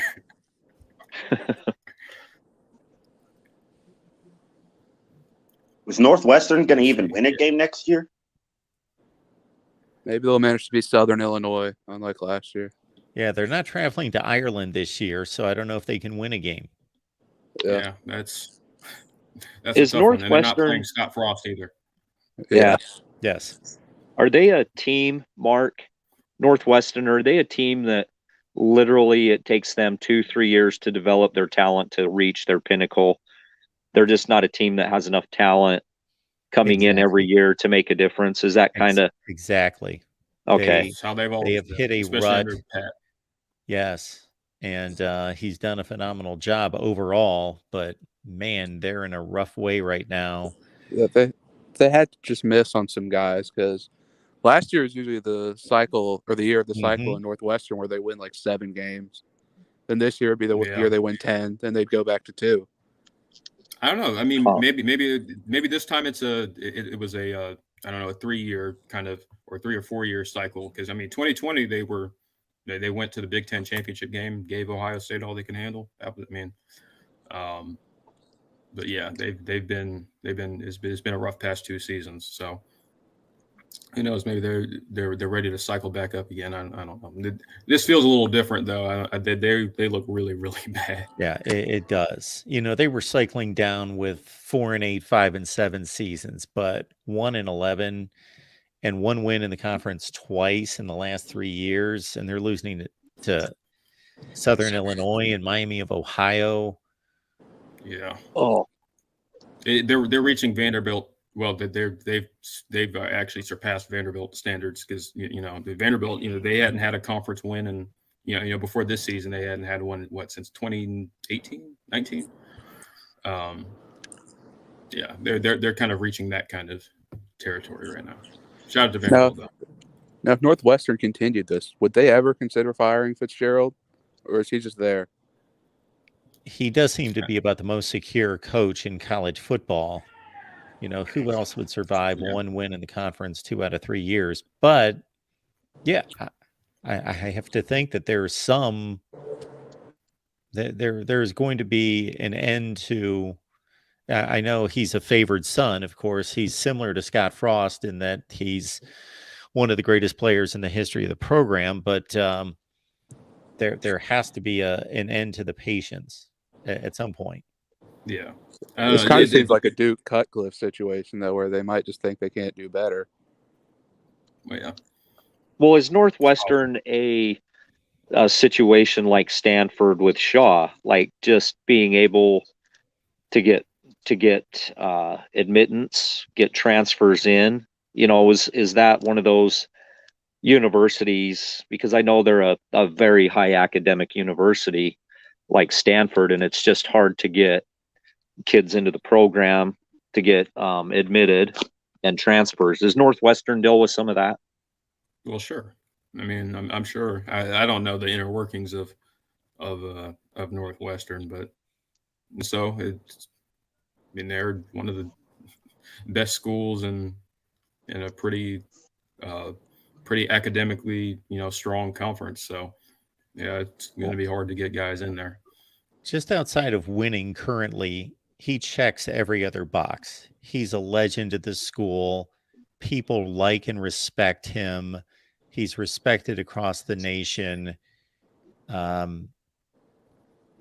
He's won as much as anybody since Ara Parsegan, going way back to the 50s and 60s. Yeah. So he's got a long leash. Well, I mean, if he's recruiting, if his recruiting rankings are that of a group of 5 conference, but playing in the Big Ten, I don't know how you're going to expect him to have a lot of real decent seasons. Has he ever recruited at like a high level at Northwestern though? I don't think he has. No, I don't think so. No. And they've done That's what I'm just fine saying. before this. It's like having a group of 5 roster playing in the Big Ten. They're just not going to be highly successful. Their current rank is 54. Yeah, so not great, and that seems like a pretty normal Northwestern class. Yeah, honestly, it's not horrible, especially for Northwestern. That's probably about where they always. But yeah, especially in the transfer portal era, I mean, if you're a school like Northwestern, it's really hard to develop talent. The talent you do get, because once they, once a bigger school, kind of locks onto them, it's like, oh, they have some pretty nice traits that we could use on this team, and they could boost their NFL draft stock. Well, then they're going to hit the portal.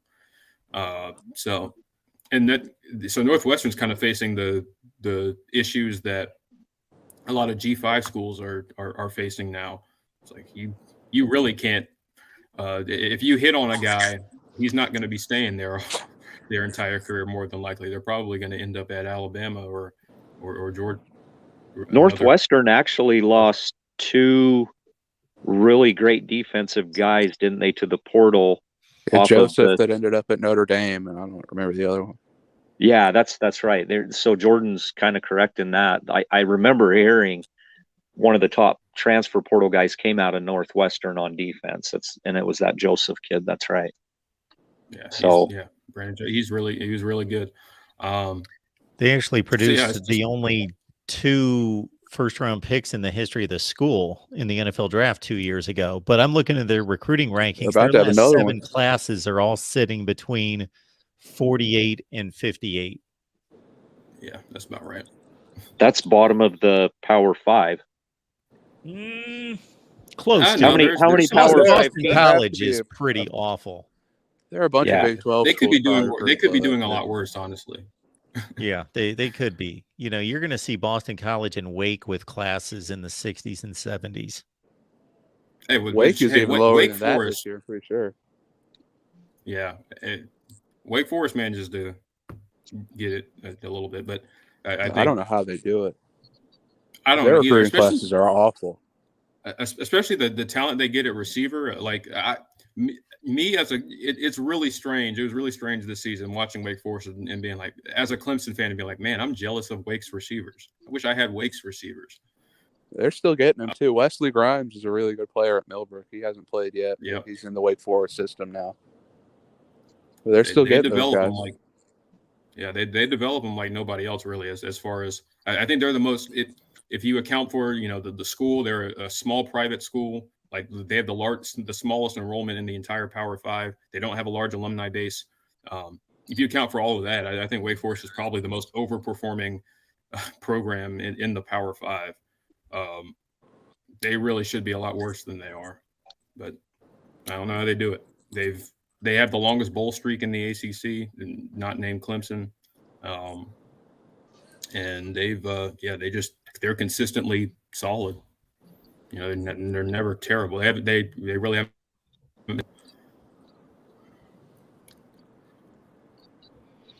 That sounds like a good video, Jordan. Overperforming and underperforming programs. Yeah, that would be a really good one. You should. Yeah, I'd definitely watch that one. Wake Forest versus Texas. Okay. That should be the thumbnail. Exactly.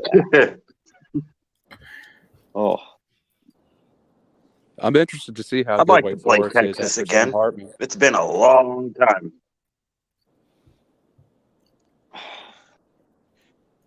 Virginia Tech. I don't know why they. Yeah, Sam Hartman. Good. I think Virginia Tech signed a deal to play Old Dominion like every single season for like the next 10 years. Yeah, they did. They signed like a 9-year deal to play Old Dominion every year. And I think it's a home and away thing or home and home thing. I think or something like that. But I don't know why you would want to travel to Old Dominion when they've beaten you. I don't know. And of course, they lost the first year of that series. It just had to happen. That was brutal. That was a brutal game to watch. Yeah, I do. And it wasn't like it was. Wasn't like it was by 3 points. Virginia Tech and Purdue is an interesting matchup. Purdue I just loves like to play those kind these of random matchups ACC because everybody's hyper focused on the top 10 type of matchups, and these fly under the radar, but they're really good. Many times, very good college football games. Yeah, Purdue Syracuse was fun last year. Yeah, that was a really that's good what game. I said about. That's what I said about the Pitt and Cincinnati game this coming year. Absolutely, that's a good an one. Interesting one for sure. Yeah, just the old Big East. Rutgers and Virginia Tech is interesting too. Yeah, no. That's going to be. I just know that's going to be a really ugly, awful football game to watch, but I'm gonna watch it anyway.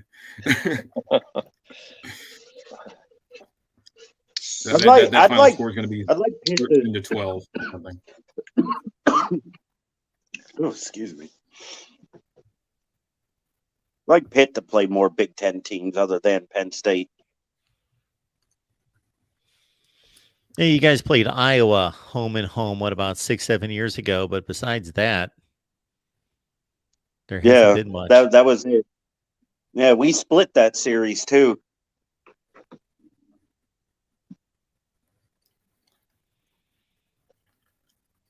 But other than that, I'd like to play Maryland.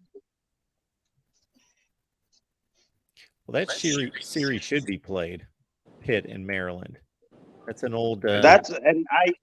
People are trying to accuse me of starting fake rivalries or rivalries that would never amount to anything, and I was like, it has nothing to do with Pitt and Maryland being a rival. It's just the fact that it's only like 5.5 hours from Pittsburgh to Maryland's campus. I don't see why we're not playing at least once every 3 years. I'd be okay with that. Well, they used to play all the time in the 70s and 80s, back when all those teams in the East were independents. Yeah. Maryland should play more ACC teams at a conference to renew some old rivalries. No, they're too good. They should be in the ACC. For the ACC now. Yeah.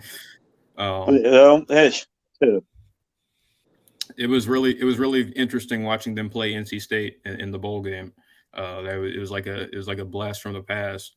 Except Maryland has truly become that was a defensive slugfest, like low scoring game. That's Big Ten football right there, and they position.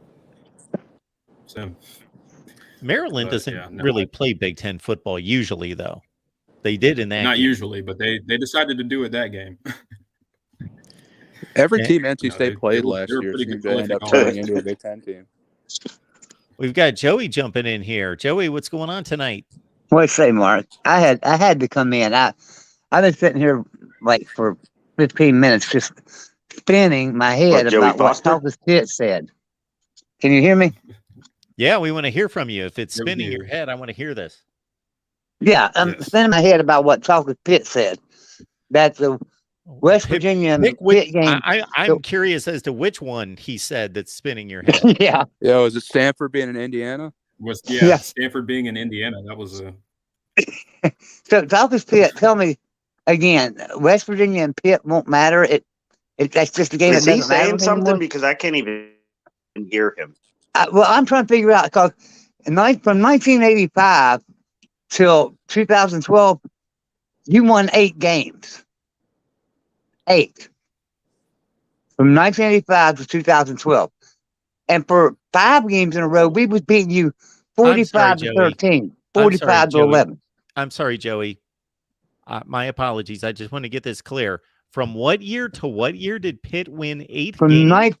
From 1985, I think it was 85 They to never won 2012. more than 8 games. Yes. Okay. In a single season. I thought you were telling us that No, they won no, 8 no. games I like think he's in talking about beating Against Okay. West Virginia. Yes. They never They did only beat better West than Virginia 8 times. 8-4 for a long period of time. Yes. Go ahead. My apologies. Yeah, they only beat West Virginia 8 times from 85 to 2012. And they beat us this year, and now all of a sudden they are just wow. So tell me, Pitt, what are you talking about?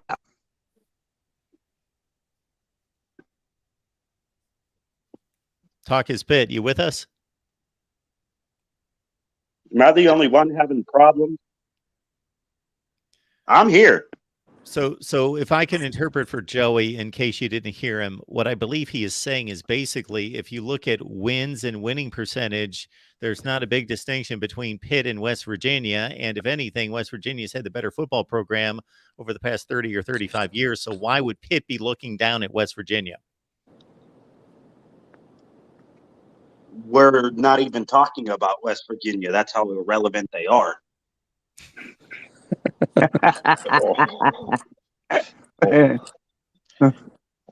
Oh, we talk about them every Friday night on here.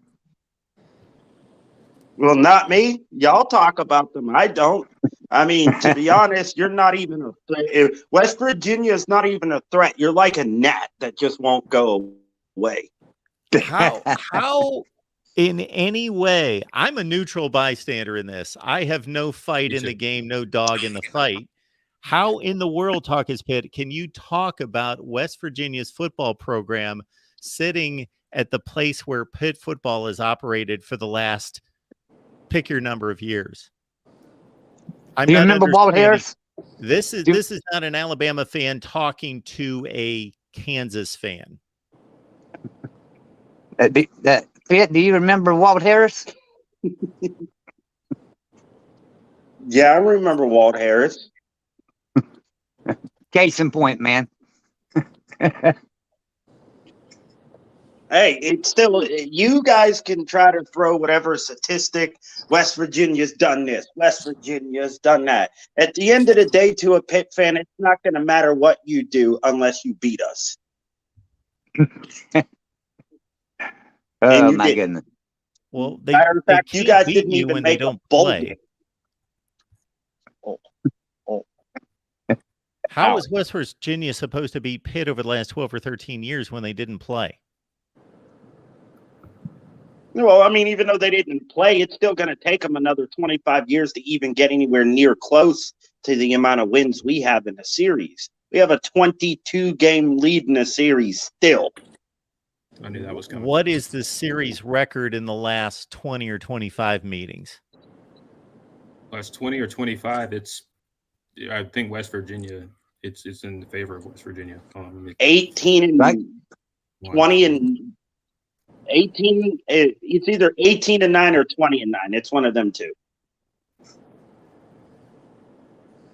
In whose favor? West Virginia. Okay, that's exactly West my point. Virginia's. Well, that's just part of my point. Well, I mean, That's one of them. You get tired of beating up on somebody for so long, eventually it just gets boring. Well, it got boring for those 22-year-old kids That's to just hear like about the I wins from 50 years ago. I got to go on that one, guys. I just had to come in here, Mark. Didn't want to interrupt your ACC show, so I sat here and beat myself up for a while before I came in, but I had to come in. Joey, I gladly will take up that fight for you. We appreciate you being here. Y'all have a good day. Later, Joey.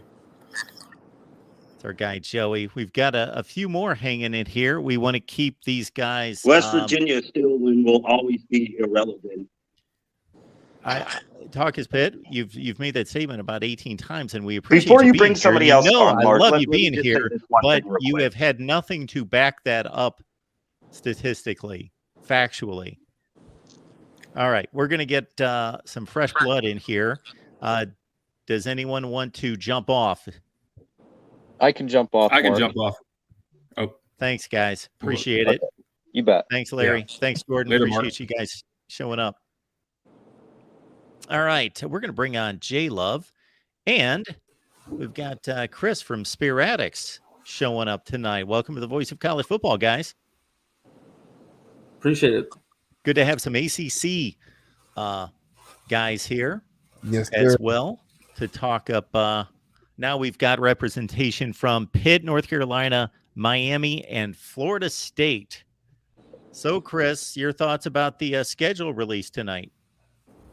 Well, I'll be completely honest. I'm actually pretty happy that we're getting to play Clemson earlier in the year than we had been in the past couple of years. I think getting Clemson early is kind of a good thing, and it's important for Florida State. Maybe we won't have near the injuries when we play them. So, I'm pretty excited for the schedule. I think our dark horse, who we got to watch out for, is Pitt out of anybody, because we got to go up there and play them. Yeah, early in November. Weather shouldn't be that bad, but it's possible.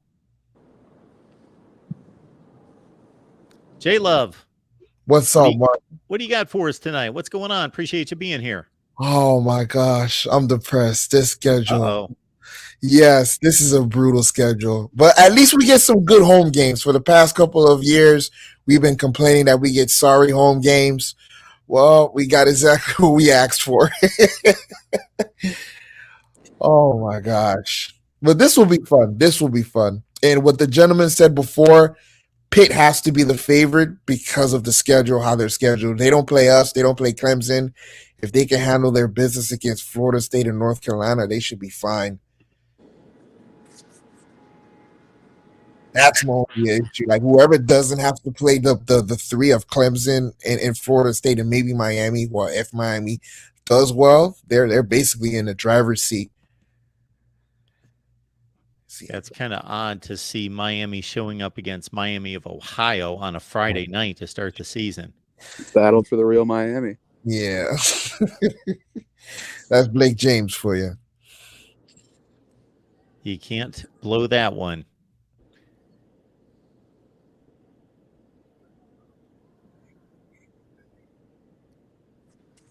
Chris, I would definitely say in reviewing the 22 schedule, and I said it at the time before it was even played, that Florida State by far had the toughest schedule in the ACC, taking into consideration, obviously, the 2 non-conference games against the SEC. Mm-hmm. Where do you think Florida State falls on the level of difficulty? And also, how do you feel about the 3 primary opponents that Florida State was given last summer?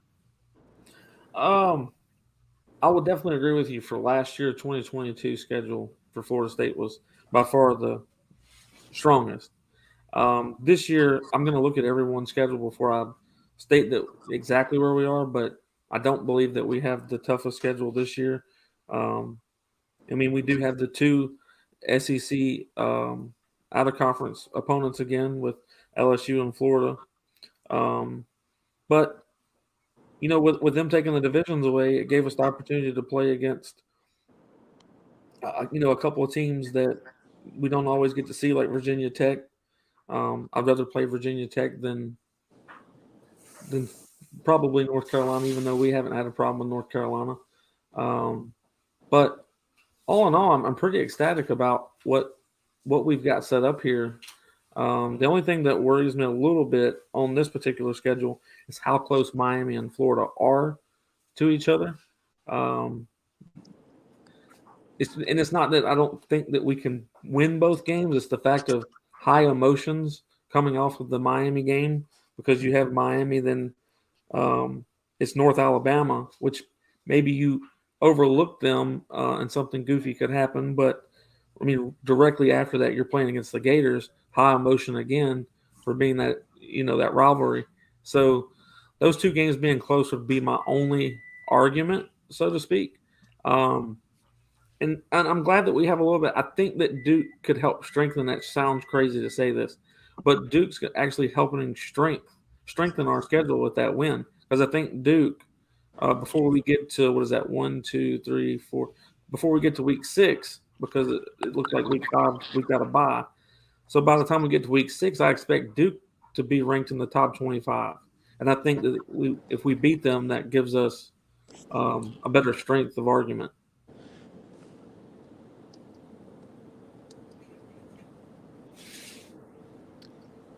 All right. Luke, J-Love, do you guys have anything else to bring to the table? Yeah. Oof. Miami. Let me ask you, Mark, what is your prediction when you look so far from Miami? Me, I got 5-7 again. Okay, let me give it a look. I can find it here. Man, Florida State. That Florida State schedule is crazy. Not only that, too, Pitt is going to be looking to try to knock them off also. Yeah, so we've got Miami with a win out of the gate against Miami of Ohio. The Texas A&M games at home. We know how many issues the Aggies had last year. We were so geared up for that game all offseason, and they both turned out to win 5 games. Bethune-Cookman's an obvious win. Temple, that's maybe somewhat of a tricky game, but still should be a win. So let's say 3-1 at that point. And then we get into conference play. Georgia Tech, North Carolina, Clemson. I'm going to go with a 4th win there. Virginia makes 5. You're only going with 5 total wins? Yeah, because that last 4 games. Well, the closing stretch. I'm gonna notch it up to 6. Oh man, yeah, the ACC hates us. They hate us. Well, what are you looking at here that makes you think that the ACC hates you? I mean, look at it. Okay. November, we're at North Carolina State, at Florida State, and then at Boston College. So Miami does not play well in the cold at all, and especially at BC, that's been a tricky game for us for the past decade, also. Oh my gosh. Yeah, we'll see if they turn that BC game into an annual rivalry on the last weekend of the season. Since they're playing that on a Friday, that's what they usually do with those kind of some of those. That would be rivalry Black Friday, games. wouldn't it? Yeah, play a Black Friday game, exactly.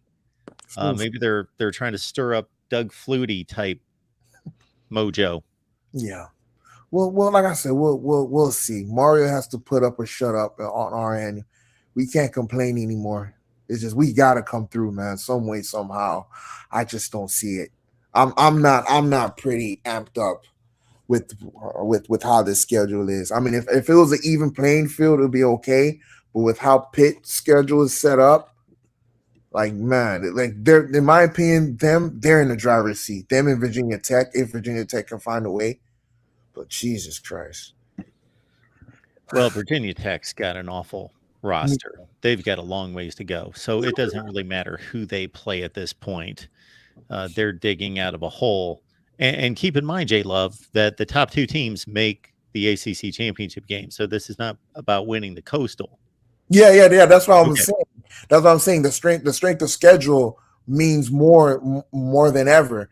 So basically, if you can avoid playing Clemson, Florida State, and Miami, like if you can avoid playing 1 out of the 3 or even 2 out of the 3, in my opinion, you're in the driver's seat. And that's the situation Pitt is in. Yeah, and Pitt's going to be in that situation a lot because they've got probably the 3 easiest primary opponents to play every year, along with Wake Forest. Mark, did you have Miami beating Georgia Tech? Well, I was just kind of grouping these games together. I didn't necessarily predict all of them. I just basically looked at those first 4. And J-Love, for as down as you are about this schedule, Texas A&M at home is a possible win. Mm-hmm. They could get off to a 4-0 start, but even let's say they lose that game and they're 3-1. Yeah, I was basically looking at Georgia Tech and Virginia as wins that take them to 5, and then one more win out of the last 4. But as J-Love points out, going to Boston College for as bad as they were last year is not going to be any breeze. Well, there might be a big breeze. It might be 21 degrees outside. The only way we'll get that 6th, 7th win is if Florida State is just tapped out, because even them, that is brutal. This is brutal. Think about it. They have Pitt, us, and then Florida. And then they can't sleep on Wake Forest or Duke. So even for them, the last 6 games is going to be brutal. So that's the only way I see that we can fit the 6th or 7th win is if they're just tapped out. Well, J Love, you have had some light schedules in the last few years. Yeah. And we still haven't come through. Yeah, exactly. No more Kool-Aid for me this year. I promise. No more Kool-Aid. Will Boston College really be in a position to take advantage of Miami playing in the cold, though? Yes, they have the past, I think, 3 out of the 5 meetings, man. That's what's been killing us. Well, this is a pretty bad Boston College team, and they were bad last year, and they're losing by far their best 2 players. Yeah, that Friday night game, it's a toss-up. It's a toss-up.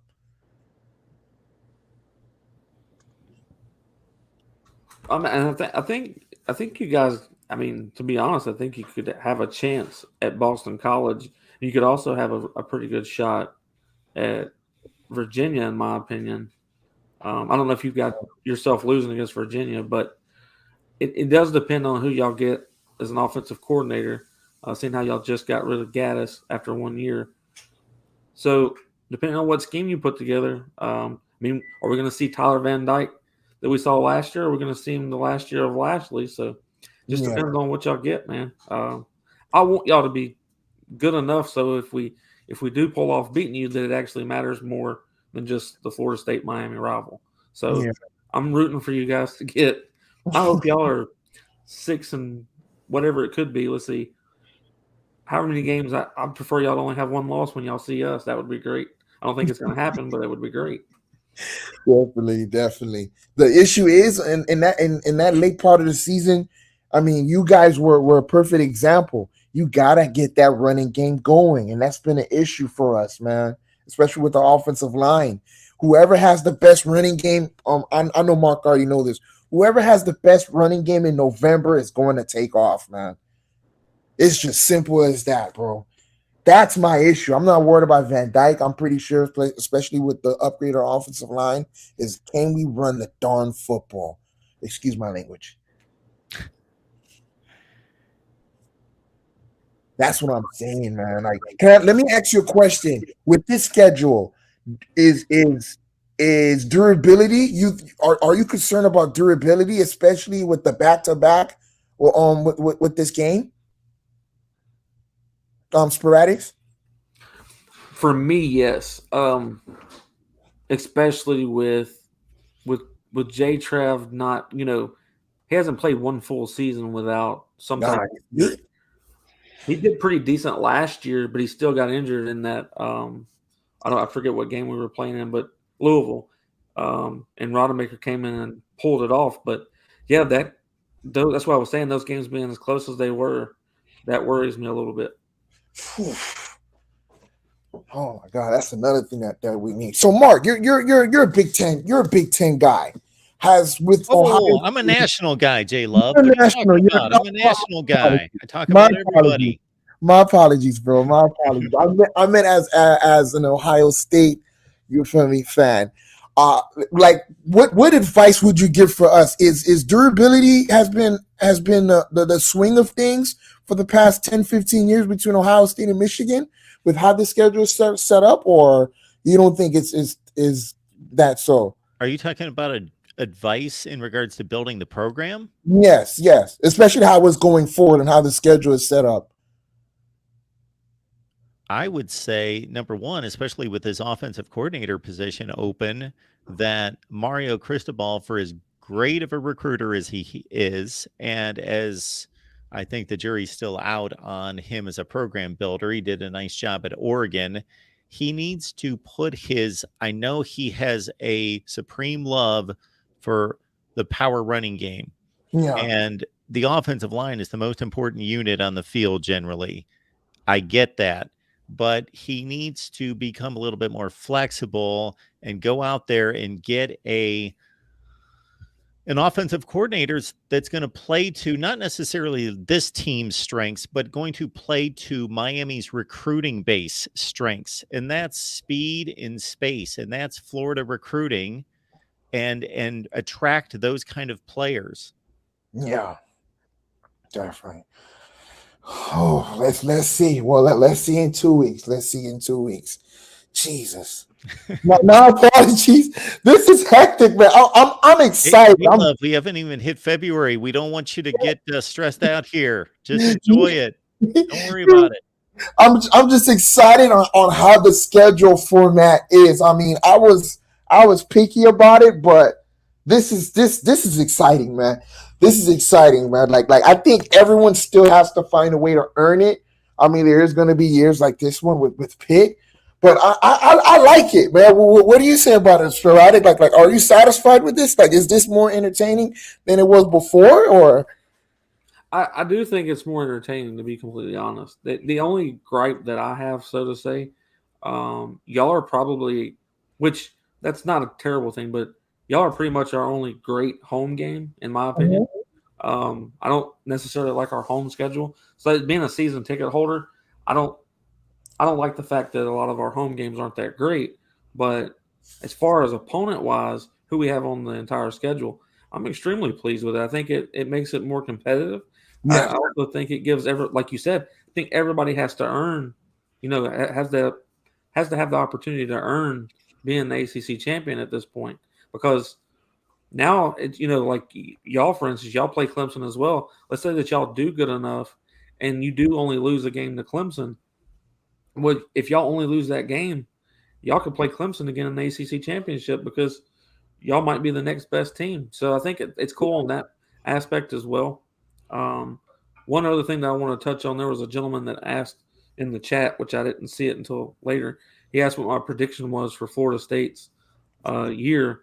I'm doing a show on my channel next Monday that I will predict the whole year. The reason everybody asked me that question, and I knew it was going to come, is because I predicted us to go 9-3 in the regular season. I only had one game messed up.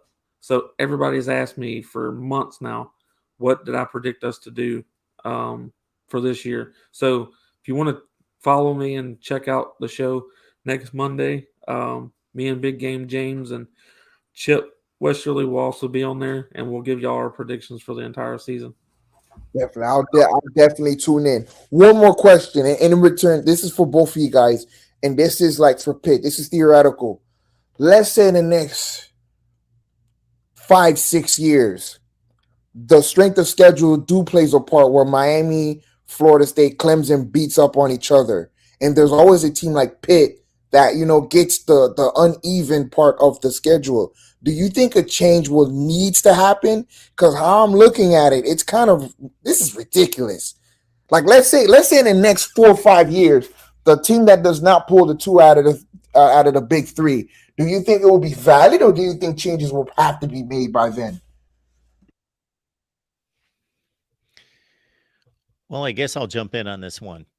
I think, Jay Love, that I think any conference is trying to balance two things, a number of things, but two in particular when they put together a schedule.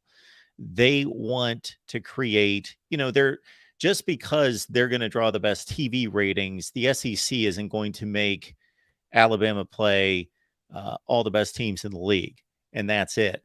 There has to be a balance. So they're going to protect the rivalries, which they've done.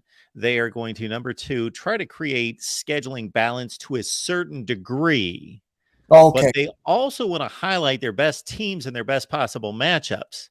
So that's why they're guaranteeing, of course, Florida State and Miami are going to play, but even Clemson and Florida State, which years ago would not have been considered a rivalry, is going to be protected, because for a large part of the last decade, they've been the two best teams, or one of them has been the best team in the conference. So they're also looking to make money and provide the networks with the best TV matchups.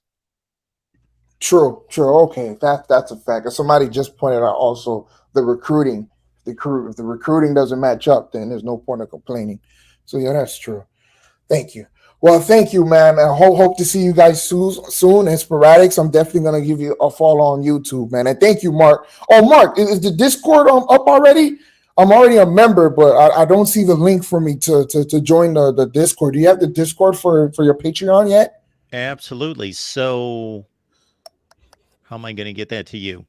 I can post that on Patreon tonight. Please, I'll please. get you the link that, so did your, well, I'm not going to get into it. So I will get you a new link that will work.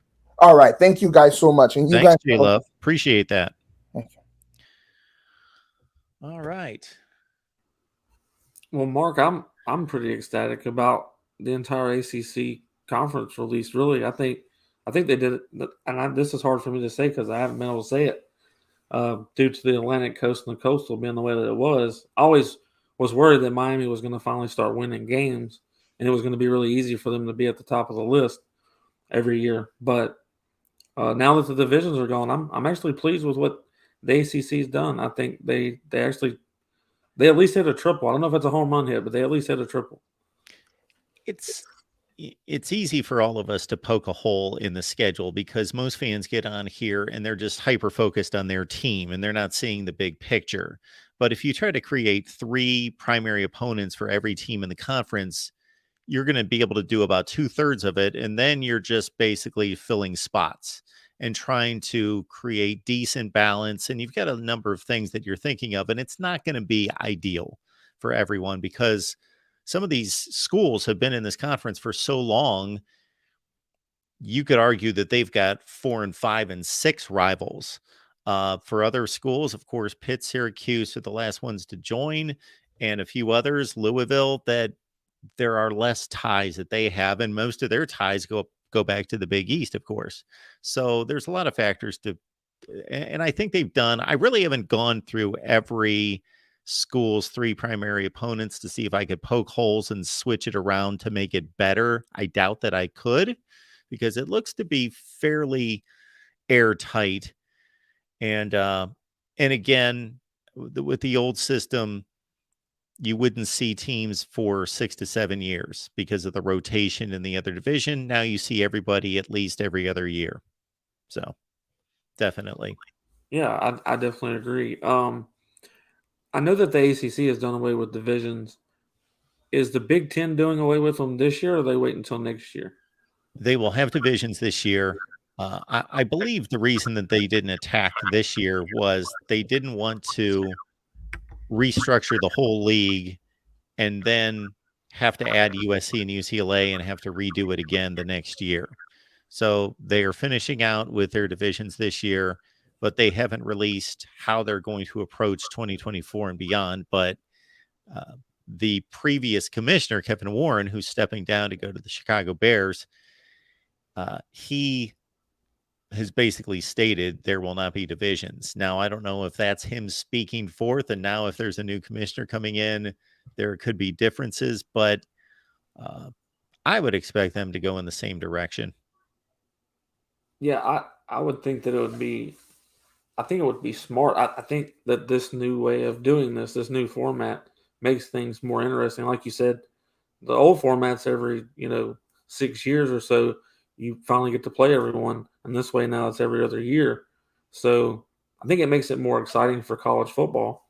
And see, I'm ultimately a Florida State fan. That's obvious. But it's this way I think that we can really figure out who the better teams are, no matter what. And if everyone went to this non-division, and as far as their conferences go, I think it would be the obvious 2 best SEC teams play each other. The obvious 2 Big Ten teams play each other. Same way with the ACC as well. But I'm really excited for the ACC to actually do something first. Being Florida State, I'm not a big conference fan because I'm an advocate for Florida State to end up in the Big Ten. That's what my hopes and dreams are. And I do see a pathway of that happening. But while we're still in the ACC, I think this is the best way for us to continue to move forward. And this is the best case scenario. Now, if the ACC could figure out how to pay us what the Big Ten pays their guys, maybe we would stay. Well, as you well know, Chris, from the time that Florida State joined the ACC, they dominated the conference. And then we got into the 2000s and Virginia Tech jumped in and Georgia Tech jumped in, and there was a pretty good mix of teams making the conference championship game. It was the same 3 to 4 to 5, but at least there was a mix of teams. And then, of course, Florida State took over with Jimbo Fisher during the EJ Manuel, 2012, 13, of course, winning a national championship. And they were the team.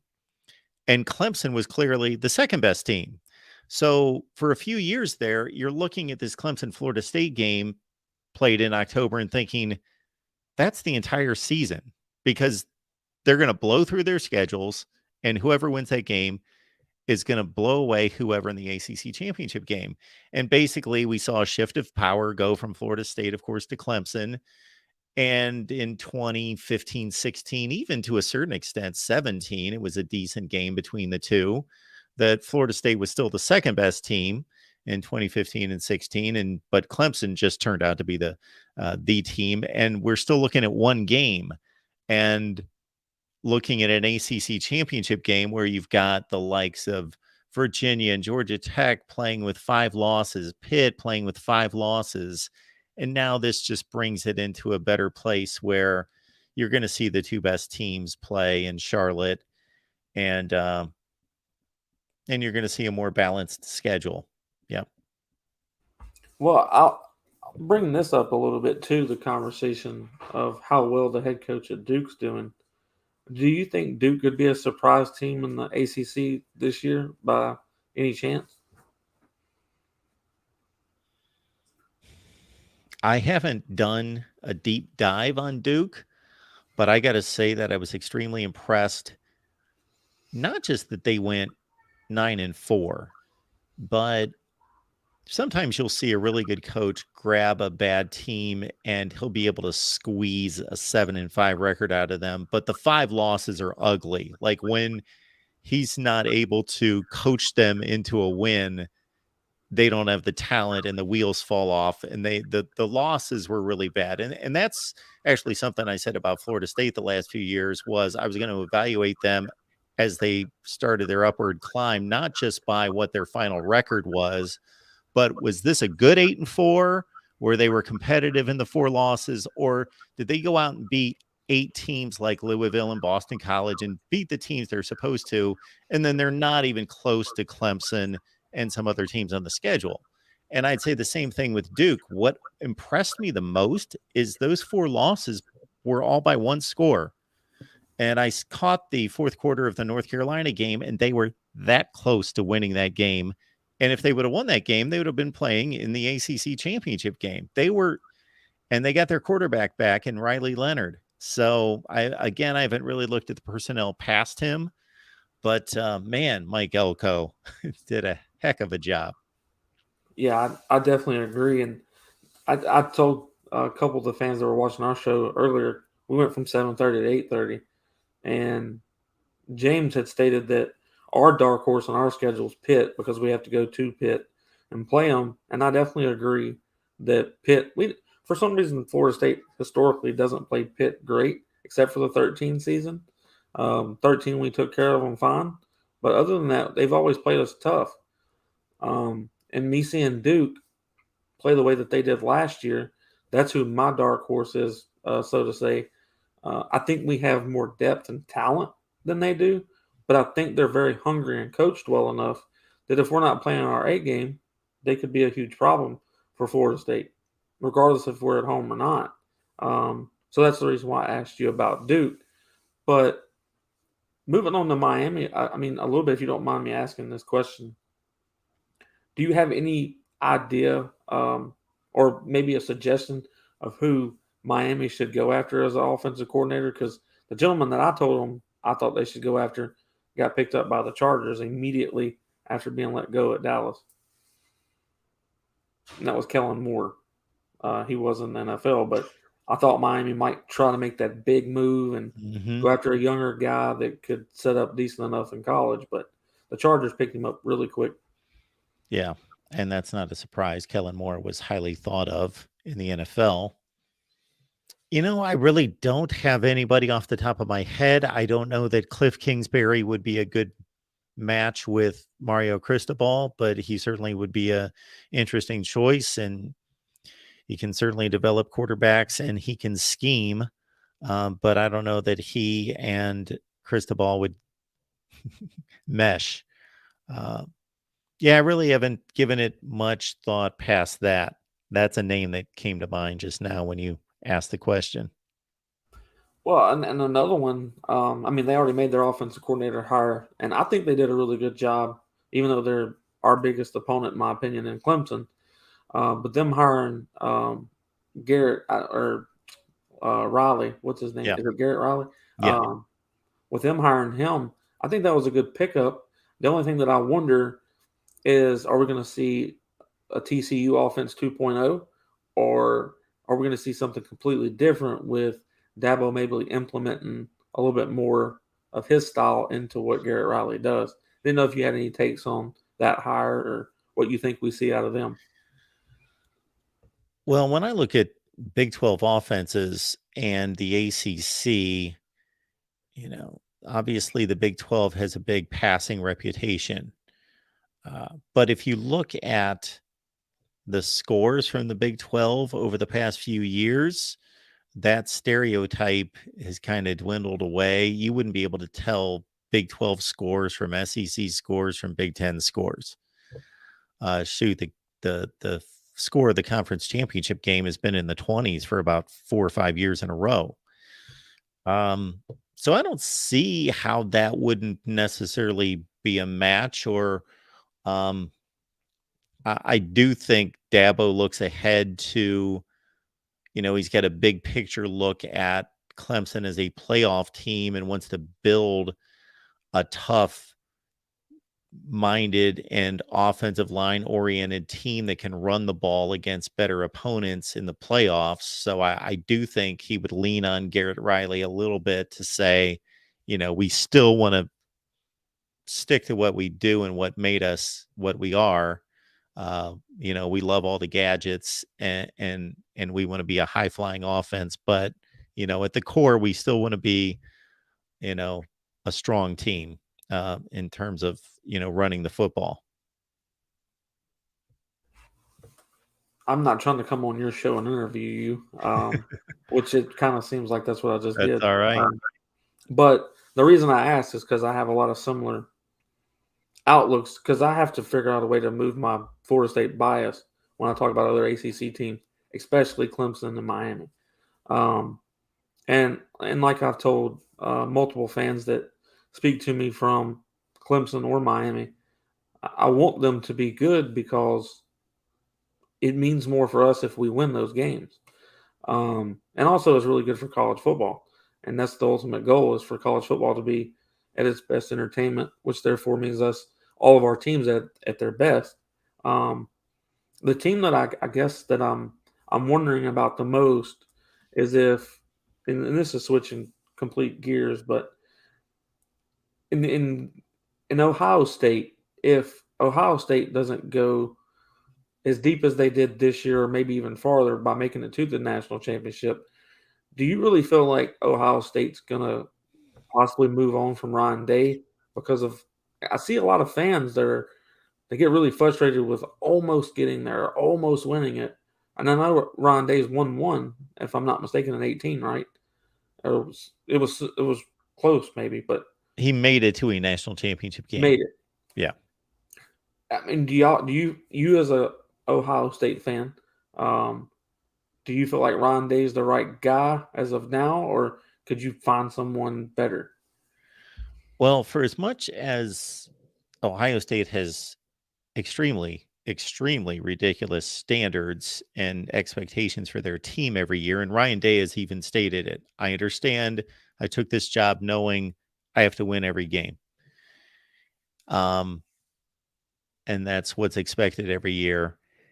That, he's not going to get fired for going 11-1. The only exception to that would be he could get fired just because of how much emphasis is put on the Michigan game. If he loses that, he could go 11-1 for the next 3 seasons. And if those are all Michigan losses, that would be the only scenario I could see where a guy's going 11-1 and going to get fired, because there is that much emphasis on that game. I think my only concern with Ryan Day, and I think he's doing a fine job, is that I think he runs the program a little bit more like an NFL team than a college football team. And I think maybe Urban Meyer got a little bit more fight and kick out of those guys. Just a thought. Well, I definitely agree with you, because the only downfall that I mentioned to a really good friend of mine that's an Ohio State fan, I said if I had one thing to point out bad about Ryan Day is maybe Urban Meyer gets more out of his players than Ryan does, maybe, because there's no doubt that Urban Meyer definitely, those guys would run through brick walls for him. And also when he went to Florida, the same thing. He just couldn't figure it out in the NFL for some reason. But I think Ryan Day's a really good coach, and I think that I personally think he wins a national title at Ohio State soon. I think that Ohio State was this close this year. Other than losing to Michigan, what was the red light? I think that was the only one. But I do agree it'd be the same thing at Florida State. I think if Norvell loses to Florida or Miami 2 or 3 years in a row, and that being the only game they lose, I could still see that it being a possibility of, okay, well, we're not losing to Miami anymore, or we're not losing to Florida anymore. And that would take 3 or 4 years in a row. But I think Ryan Day is a really good coach. I think he's putting together a great program. I think he does it the right way, where I like how transparent he is with the NIL part. I like how transparent he is with what he's doing with his program. And I think Norvell is actually a very similar coach to Ryan Day. Doesn't have the resume yet, but I think he coaches in a very similar style. That's why I think you yourself and others, like Ohio State fans I've talked to, they actually like Norvell. And I think the reason why is because he kind of mirrors Ryan Day. He looks a lot like him. And that's why I'm satisfied with Mike Norvell being the head football coach at Florida State, because I see a lot of the great credits and similarities, I think, is there. So I appreciate you letting me come on. If you got any questions for me before I go, ask away. If not, I appreciate you letting me come on again. I just want everyone to know where they can find you. They can see it there on the banner at Spear Addicts, and you can tell them a little bit about what you do and, again, where you guys are located. Yes, sir. Well, you can find me at Spear Addicts, whether that be Twitter, Instagram, or on YouTube. We talk about Florida State substantially, mostly football. We're probably the most positive Florida State page, so to speak, or fan page that there is. To be part of the Facebook group, you actually have to follow a criteria. If we're going to hold our players and coaches to a standard, then I believe that the fan base should be held to a standard, which means that we have intelligent conversations about how we fix the things that are wrong at Florida State, that we don't just bash and talk bad about, or just for ignorant reasons say the wrong thing. So you can find me at Spear Addicts at any of the platforms that you follow. We also have a Discord at Spear Addicts as well. If you become a member on YouTube, you get the Discord for free. And yeah, that's pretty much it. Mark, appreciate you having me on again. And if you ever need anything from me, let me know. Appreciate it, Chris. Night. Thanks for jumping in the conversation. Thank you so much.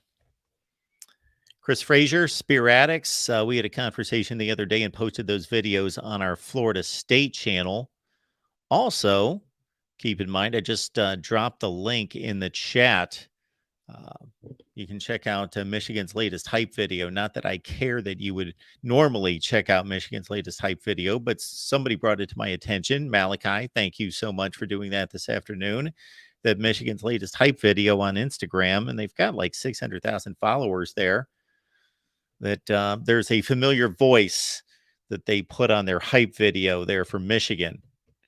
So check that out. I left the link in the chat. Also, we're coming up at 11 o'clock Eastern Time, 8 Pacific with our USC show. We took a week off, and we're back at it with Matt Zemek from Trojans Wire again. That's coming up at 8 Pacific Time, 11 Eastern over on the USC channel. Appreciate all of you being here. Somebody left it in the chat that the Big 12 schedule release, which I'm on record as saying is, to me, the most interesting and intriguing schedule release for a number of reasons I've outlined, that that is being released Tuesday at 2 Eastern. So I'm going to verify that. And if, in fact, that is correct, that the Big 12 is releasing its schedule at 2 p.m. Eastern Time on Tuesday, well, guess what? We'll be here live, and we'll deliver it ourselves and analyze what is the most interesting and intriguing and strangest schedule release out of all 5 conferences, out of all 10 conferences, because you've got the integration of BYU, Houston, Cincinnati, and UCF into the Big 12. Are they going to stick it to Oklahoma and Texas? What are they going to do? How many times are they going to match up Oklahoma and Texas against the 4 newbies? How are they going to integrate Houston and align them with the other Texas schools? I have a lot of intrigue and a lot of questions concerning the Big 12 schedule. And again, we're going to verify that that's going to be released Tuesday at 2 p.m. Eastern Time. Appreciate you all being here. And Tim reminding everyone to please hit the like button on your way out. It just helps us build the channel here at the Voice of College Football. And I'm going to release some schedule previews as we march on. And also, Jordan tonight gave me a really good idea on doing under and overperforming programs. Right here at the Voice of College Football. We'll see you in a few hours over on the USC channel at 11 Eastern Time for USC Live. See you then.